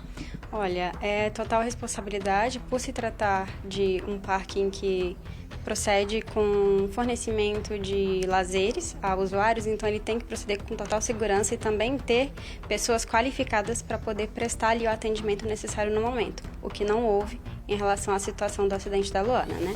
Então, está sendo verificado em relação ao tobogã se era necessário uma proteção maior na lateral, pela altura que eles se têm, que geralmente tobogãs muito altos, eles têm uma estrutura de proteção maior no início deles, o que não é verificado neste, né? E também está sendo verificado se houve alguma aplicação de produto para poder proceder com o escorregadio mais rápido, que eles geralmente passam em tobogãs, né? Então, toda essa perícia está sendo realizada, mas a responsabilidade do clube é de fornecer total segurança para o usuário, porque eles estão ali para se divertirem, né? Com momentos familiares e amigos.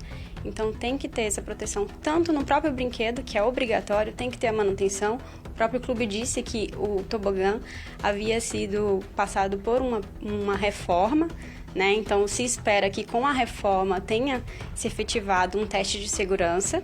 Até então, não temos essa informação. Mas o que se vê é que houve um acidente. Então, se houve um acidente, poderia ser com ela ou com qualquer pessoa que até poderia vir a óbito. Então, tem que ser verificado se realmente foi procedido toda essa segurança necessária. Luana, a gente sabe que você passou por muita coisa. E como é que está o seu estado de saúde hoje? Como é que você está se sentindo? Infelizmente, eu ainda tenho muita dor, né? Eu fraturei 4 costelas, tô com uma luxação na cervical, tenho pulmão perfurado, fígado perfurado. Então, a preocupação dos médicos em que eu ainda não tenho nada imobilizado é porque a necessidade é na questão interna ainda. O pulmão e o fígado ainda estão bem complicados. Graças a Deus eu estou em casa, mas o cuidado está sendo muito grande, né? Porque as fraturas ainda estão da mesma maneira. O cuidado agora está sendo com o pulmão e o fígado. Tenho também um hematoma na cabeça, em que eu espero que ocorra tudo bem para que não precisem fazer nada. Até mesmo a questão do pulmão e do fígado, porque ainda tem a possibilidade de necessitar de alguma cirurgia ou algum tipo de... procedimento? Isso. Então ainda não há confirmação se você vai precisar de uma cirurgia, né? Não, ainda não tem confirmação. Eles estão me observando. Tanto é que eu terei alguns retornos ao hospital ainda. E é muito complicado porque, como eu quebrei as costelas, gente, eu não desejo isso pra ninguém. Muita dor. Muita dor mesmo. E como é que tá a sua vida hoje, Luana? Você que é uma pessoa ativa, você é professora, tinha o seu trabalho. Como é que tá hoje a sua situação na sua vida como um todo? Infelizmente tá tudo parado. Eu não posso aula, não posso mal me movimentar. Eu tenho que ficar assim em cima da cama. O que você espera agora, Luana, de tudo isso? Eu espero que a justiça seja feita, porque eu não desejo isso pra ninguém. E a reclamação que eu havia feito no vídeo é que, infelizmente, o brinquedo ainda estava aberto. Então, infelizmente, a sorte que eu tive, alguma outra pessoa pode não ter, entendeu? A primeira coisa que o bombeiro falou pra mim quando a gente começou a conversar, após ele verificar que eu estava consciente, é que eu tive muita sorte. Que não era a altura que eu caí, não era pra eu estar viva. Luana, se recupere bem, é o desejo de todos nós aqui. Conte com a gente do SBT, conte também com todo mundo que está acompanhando a gente. Nossos telespectadores sempre são muito solidários. Você tem as nossas orações, que você se recupere logo. A gente sabe que foi um susto muito grande, mas é como você falou, como os bombeiros falaram também, né? Graças a Deus você está viva. E aproveitando, muita gente perguntando como é que você está. Então manda um recado aí para os seus amigos, para os seus familiares, esse pessoal que está orando por você, dando uma força a mais para você. Pessoal, eu agradeço muito. Peço que vocês continuem nas orações por mim. E a palavra que me define é gratidão. Tanto a Deus quanto a vocês que têm orado por mim, mandado energias positivas, né? Porque ainda bem que a gente é coberto por pessoas que gostam da gente, né? Obrigada, gente. Obrigada. A gente que agradece, Luana, você ter falado com a gente. Vivi, nós entramos em contato com o Parque Aquático e eles emitiram uma nota afirmando que o brinquedo está fechado. A advogada, a Ana, teve uma informação diferente, a Luana também, mas a nota oficial do parque é que o brinquedo está fechado. E que ao longo desses anos, desde 2011, nunca teve nenhum acidente relativo a isso ao parque. Aqui a gente está dando o posicionamento deles também, que a nossa obrigação também é falar sobre o outro lado também, o que diz o outro lado. Então eles afirmaram que entraram em contato com a família, oferecendo apoio e também que o brinquedo está isolado e que desde 2011 nunca teve nenhum problema, nenhum acidente no parque relacionado ao toboágua e também a outros brinquedos também. Eu volto com você. Obrigada, Márcia. Obrigada, Luana, por ter atendido a gente, viu, para poder contar como foi. Serve de alerta também. Eu fico aqui na torcida para que você se recupere 100% e logo. E o ministro Alexandre de Moraes mandou soltar Anderson Torres, ex-ministro da Justiça do governo Bolsonaro e ex-secretário de Segurança Pública do DF. Ele já está em casa, lá no Jardim Botânico, e Torres estava preso desde 14 de janeiro, por causa dos atos antidemocráticos no início de janeiro, ali no dia 8. O repórter André Anelli esteve em uma entrevista coletiva com os advogados de defesa de Torres. Eles negam a participação dele nos atos antidemocráticos. André? É isso mesmo, Viviane. Muito boa tarde para você, boa tarde a todos que acompanham o SBT Brasília. Ele vai precisar usar a tornozeleira eletrônica, na verdade já está fazendo uso desse equipamento de monitoramento e também fica proibido de deixar o Distrito Federal. Inclusive, vai precisar entregar o passaporte à Justiça. São determinações do ministro Alexandre de Moraes para viabilizar então a soltura de Anderson Torres, que também já foi afastado do cargo de delegado da Polícia Federal. Anderson Torres, que daqui a pouco a gente contextualiza completamente, mas acabou sendo acusado de omissão por conta dos atos do dia 8 de janeiro, ele que era secretário de Segurança Pública do Distrito Federal. Agora há pouco, a defesa do ex-secretário de Segurança do Distrito Federal acabou concedendo uma entrevista coletiva que se manifestou a respeito, então, dessa soltura determinada ontem pelo ministro Alexandre de Moraes. A defesa acabou criticando os atos do dia 8 de janeiro, que resultaram na depredação dos prédios públicos dos três poderes, o Congresso Nacional, o Palácio do Planalto e também o Supremo Tribunal Federal. Chamou o vandalismo de baderna e também os atos de odiosos. Disse ainda que Anderson Torres não teve participação nessas atitudes consideradas criminosas também pela defesa e que essa participação não teria sido feita nem direta ou indiretamente por meio de uma suposta incitação à violência. Também a defesa negou a possibilidade de delação premiada, que é quando o acusado acaba delatando outros supostos ali envolvidos em algum esquema criminoso.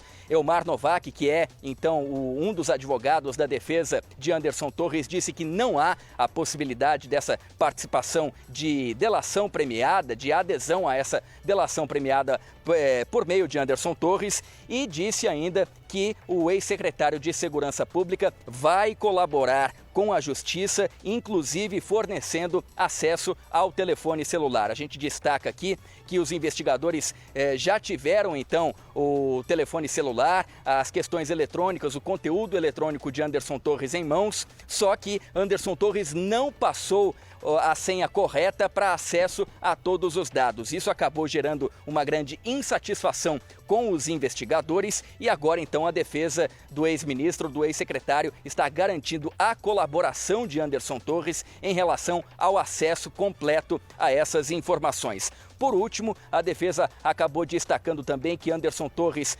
continua com acompanhamento psiquiátrico, porque acabou sendo abalado psicologicamente, psiquiatricamente durante esse tempo que esteve preso aqui no Guará, lá na região do Guará, região administrativa aqui do Distrito Federal, no batalhão da Polícia Militar. Ele que ficou mais de 100 dias sem ver a família, inclusive as filhas. Isso acabou, de acordo com a defesa, afetando então a condição psiquiátrica, psicológica dele, e ele continua em acompanhamento para restabelecer então todas as suas condições psicológicas. A gente vai ouvir um trecho nesse momento então do que disse o advogado de defesa Elmar Novak a respeito da soltura e também os próximos passos sobre o caso Anderson Torres. Não existe essa possibilidade de delação. O que o Anderson vai fazer é cooperar para que se esclareça o mais breve possível os fatos que levaram aqueles odiosos atos de 8 de janeiro. Cabe ressaltar aqui que desde o início, quando assumimos a defesa do ex-ministro Anderson Torres, nós adotamos uma postura de cooperação com a Justiça para que os fatos fossem esclarecidos. Isso nós deixamos claro no primeiro momento, em documento enviado tanto para o Ministério Público quanto para o ministro relator do caso. Dentro dessa ideia, nós colocamos à disposição o sigilo bancário, fiscal e telefônico do ex-ministro. Foi onde nós colocamos as senhas também à disposição. E em reuniões com o Ministério Público, nós deixamos claro que o maior interessado em ter um esclarecimento rápido de todas essas questões era do ex-ministro. O que mudou?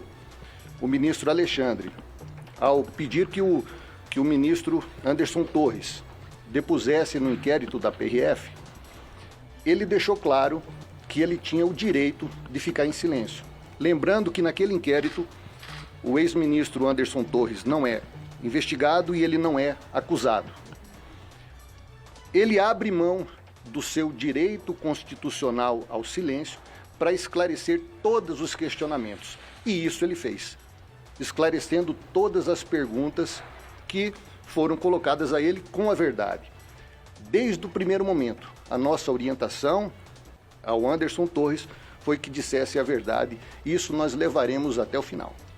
Essa, portanto, foi a manifestação de Elmar Novak, que é um dos advogados, advogado principal da defesa de Anderson Torres, que nesse momento, então, já está em casa, em liberdade provisória, cumprindo ali a sua prisão domiciliar, com o uso de tornozeleira eletrônica e proibido de deixar o Distrito Federal. Contextualizando, então, tudo isso que aconteceu com o ex-secretário de Segurança Pública do Distrito Federal, ele acabou sendo preso no dia 14 de janeiro, logo depois, então, dos ataques aos prédios dos três poderes ocorridos no dia 8 de janeiro, acusado inicialmente de omissão, porque era o secretário de Segurança Pública do Distrito Federal, mas estava ausente aqui do DF porque entraria em férias apenas na segunda-feira, no dia 9. Só que ele antecipou a viagem, viajou aos Estados Unidos, estava lá no momento das invasões, deixou a Segurança Pública nas mãos do adjunto e teria garantido também ao governador Ibanez Rocha que toda a situação de segurança estava sob controle. O que acabou pesando para a permanência também de Anderson Torres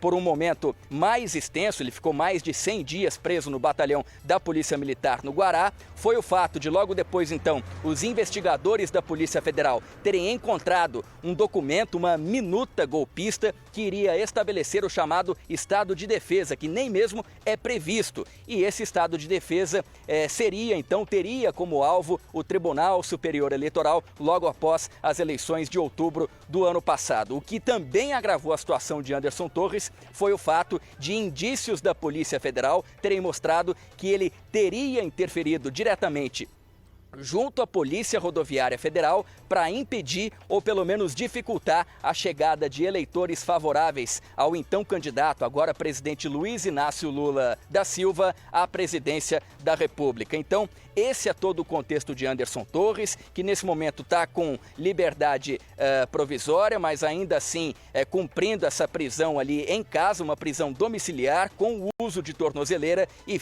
continua à disposição da Justiça, mesmo fora da prisão. Viviane. Obrigada, André. E olha, uma ação conjunta da Polícia Rodoviária Federal e da Polícia Militar conseguiu recuperar um carro furtado aqui no DF que foi parar em Águas Lindas. Mas resolver essa ocorrência aí não foi nada fácil, viu? O carro foi furtado em Sol Nascente e o criminoso foi identificado por agentes da PRF que começaram a perseguição.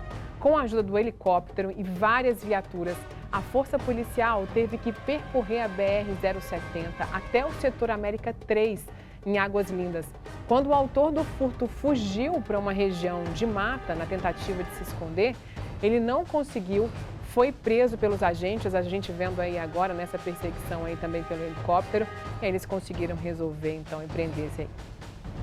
Notícia boa para moradores de Arniqueira e Parkway. A linha circular 959.2 atende cerca de 730 passageiros por dia e faz 19 viagens. Bom, com tanta gente precisando ir e vir, o número de viagens aumentou para 27 e foi criado um novo itinerário, mas só vale a partir da semana que vem, veja só.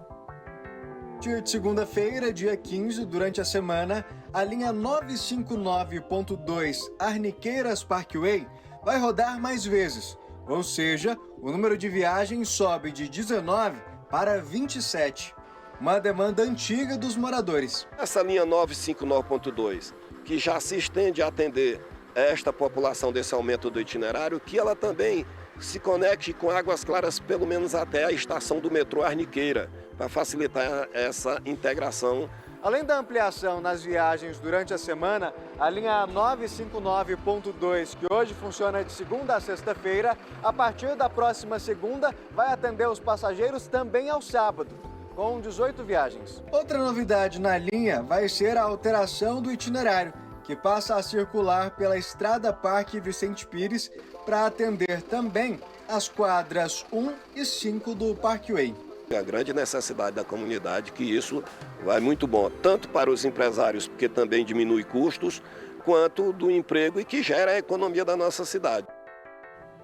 Olha, domingo é Dia das Mães e aqui na emissora nós temos várias mamães, inclusive a editora-chefe, o Emily, que está aqui no meu ponto, e tudo como eu, que também sou mãe de 2 meninos. Mas para Vitória Mello e para Vanessa Vitória, a emoção do Dia das Mães vai ser ainda mais especial. Nossas repórteres estão em licença maternidade porque deram à luz recentemente. A Vitória Mello é mamãe de primeira viagem, foi o Mateu que transformou a vida dela, transformou a Vicky em mãe. Já a Vevê era mãe de um menino, mas agora é mãe também da Ana Flor, uma emoção diferente, né? Em comemoração ao Dia das Mães, elas mandaram um recado pra gente contando como é que tá vivendo essa vida toda, essa nova rotina. Vamos ver. Oi pessoal, esse aqui é o Mateu. Que alegria estar aqui hoje falando sobre maternidade. Esse vai ser o meu primeiro Dia das Mães. O Mateu nasceu há 2 meses. Eu estou vivendo a experiência mais desafiadora e mais apaixonante de toda a minha vida. A gente aprende todos os dias juntos, né, filho? Bom, é tanta novidade, né? A gente sabe. Quem é mãe de primeira viagem sabe. É a amamentação, as noites sem dormir, saber identificar cada chorinho. Eu brinco com meu marido que a gente vai excluindo as possibilidades. É fome? Não é. É fralda? Não é. É frio? Não é. E por aí vai. Mas no fim sempre dá certo. É clichê falar isso, mas é a mais pura verdade, viu? Nenhuma dificuldade se compara ao amor. Esse pedacinho de gente sorrindo aqui no meu colo. Hoje mesmo ele acordou feliz. Ser mãe é transformador, é um combustível para ser melhor a cada dia. Então, feliz Dia das Mães para você, Vivi, e para todo mundo que está nos assistindo. Um beijo e beijo do Mateu também, né, filho? Tchau! Oi, gente, eu sou Vanessa Vitória, tô sumidinha aí da telinha do SBT, porque eu tive Ana Flor, ela nasceu em dezembro, olha só que gracinha, dá oi filha pra todo mundo. A Florzinha nasceu em dezembro, então peguei a licença maternidade, já tô quase voltando pra luta, pra ativa aí. Já sou mãe do Davi, que é aí um adolescente, e nesse Dia das Mães, falar sobre maternidade é uma tarefa fácil, nem tanto, né? É um desafio, principalmente quando a gente fala de volta ao trabalho. Eu já passei por essa sensação com o Davi. Eu tive que voltar, né, a trabalhar depois que terminou a licença maternidade dele. Agora, sobre o Dia das Mães, esse Dia das Mães vai ser muito especial para mim, porque agora eu sou mãe de um menininho e de uma menininha. E também vai ser um dia assim um pouco diferente, porque eu perdi a minha mãe no dia 3 de janeiro, então é um misto de sentimentos, de sensações, né? Eu até falei sobre esse apoio, essa rede de apoio que a gente tem da volta ao trabalho. A minha sogra também vai vir para dar um apoio pra gente. Isso me deixa mais tranquila, porque além de mãe do meu marido, ela é uma grande mãe para toda a nossa família, para mim, pro Davi, pra Ana Flor. Então, nesse Dia das Mães tão especial, tão importante, eu quero desejar para todas as mães muitas felicidades. A gente merece, a gente perde o sono, a gente faz o nosso coração bater fora do peito. Eu já tinha essa sensação do meu coração batendo fora do meu corpo com o Davi, e agora meu coração 2 vezes, né, batendo fora do corpo, aqui com a Florzinha, que foi um pedido, né, um presente de Deus, que foi um pedido do Davi. E aí esse é meu Dia das Mães, muito especial, com meus 2 filhos, com meus 2 amores. Feliz Dia das Mães para todo mundo. Um beijo. Beijo. Beijo, que fofuras, gente. Olha, aproveitem bastante, a gente está aqui esperando vocês voltarem. Sabe que eu voltei no tempo vendo esses bebezinhos, os meus já estão grandes, né? A gente pode falar que tá grande vendo esses aí no colo. Um com 9, um com 12. As fases são muito diferentes, são desafios novos, mas é muito gostoso quando a gente recebe um abraço, um beijo, um eu te amo. Então, filhos, Felipe e Matheus, obrigada pelo carinho de sempre. E eu quero deixar um beijo especial para minha mãe também. Mãe, um beijo, obrigada por ser minha parceira de sempre, viu? Amo você. E um beijo para todas as mães. Um bom fim de semana para vocês. Boa sexta-feira, uma ótima tarde. Obrigada pelo carinho, pela companhia. Um beijo. Tchau, tchau.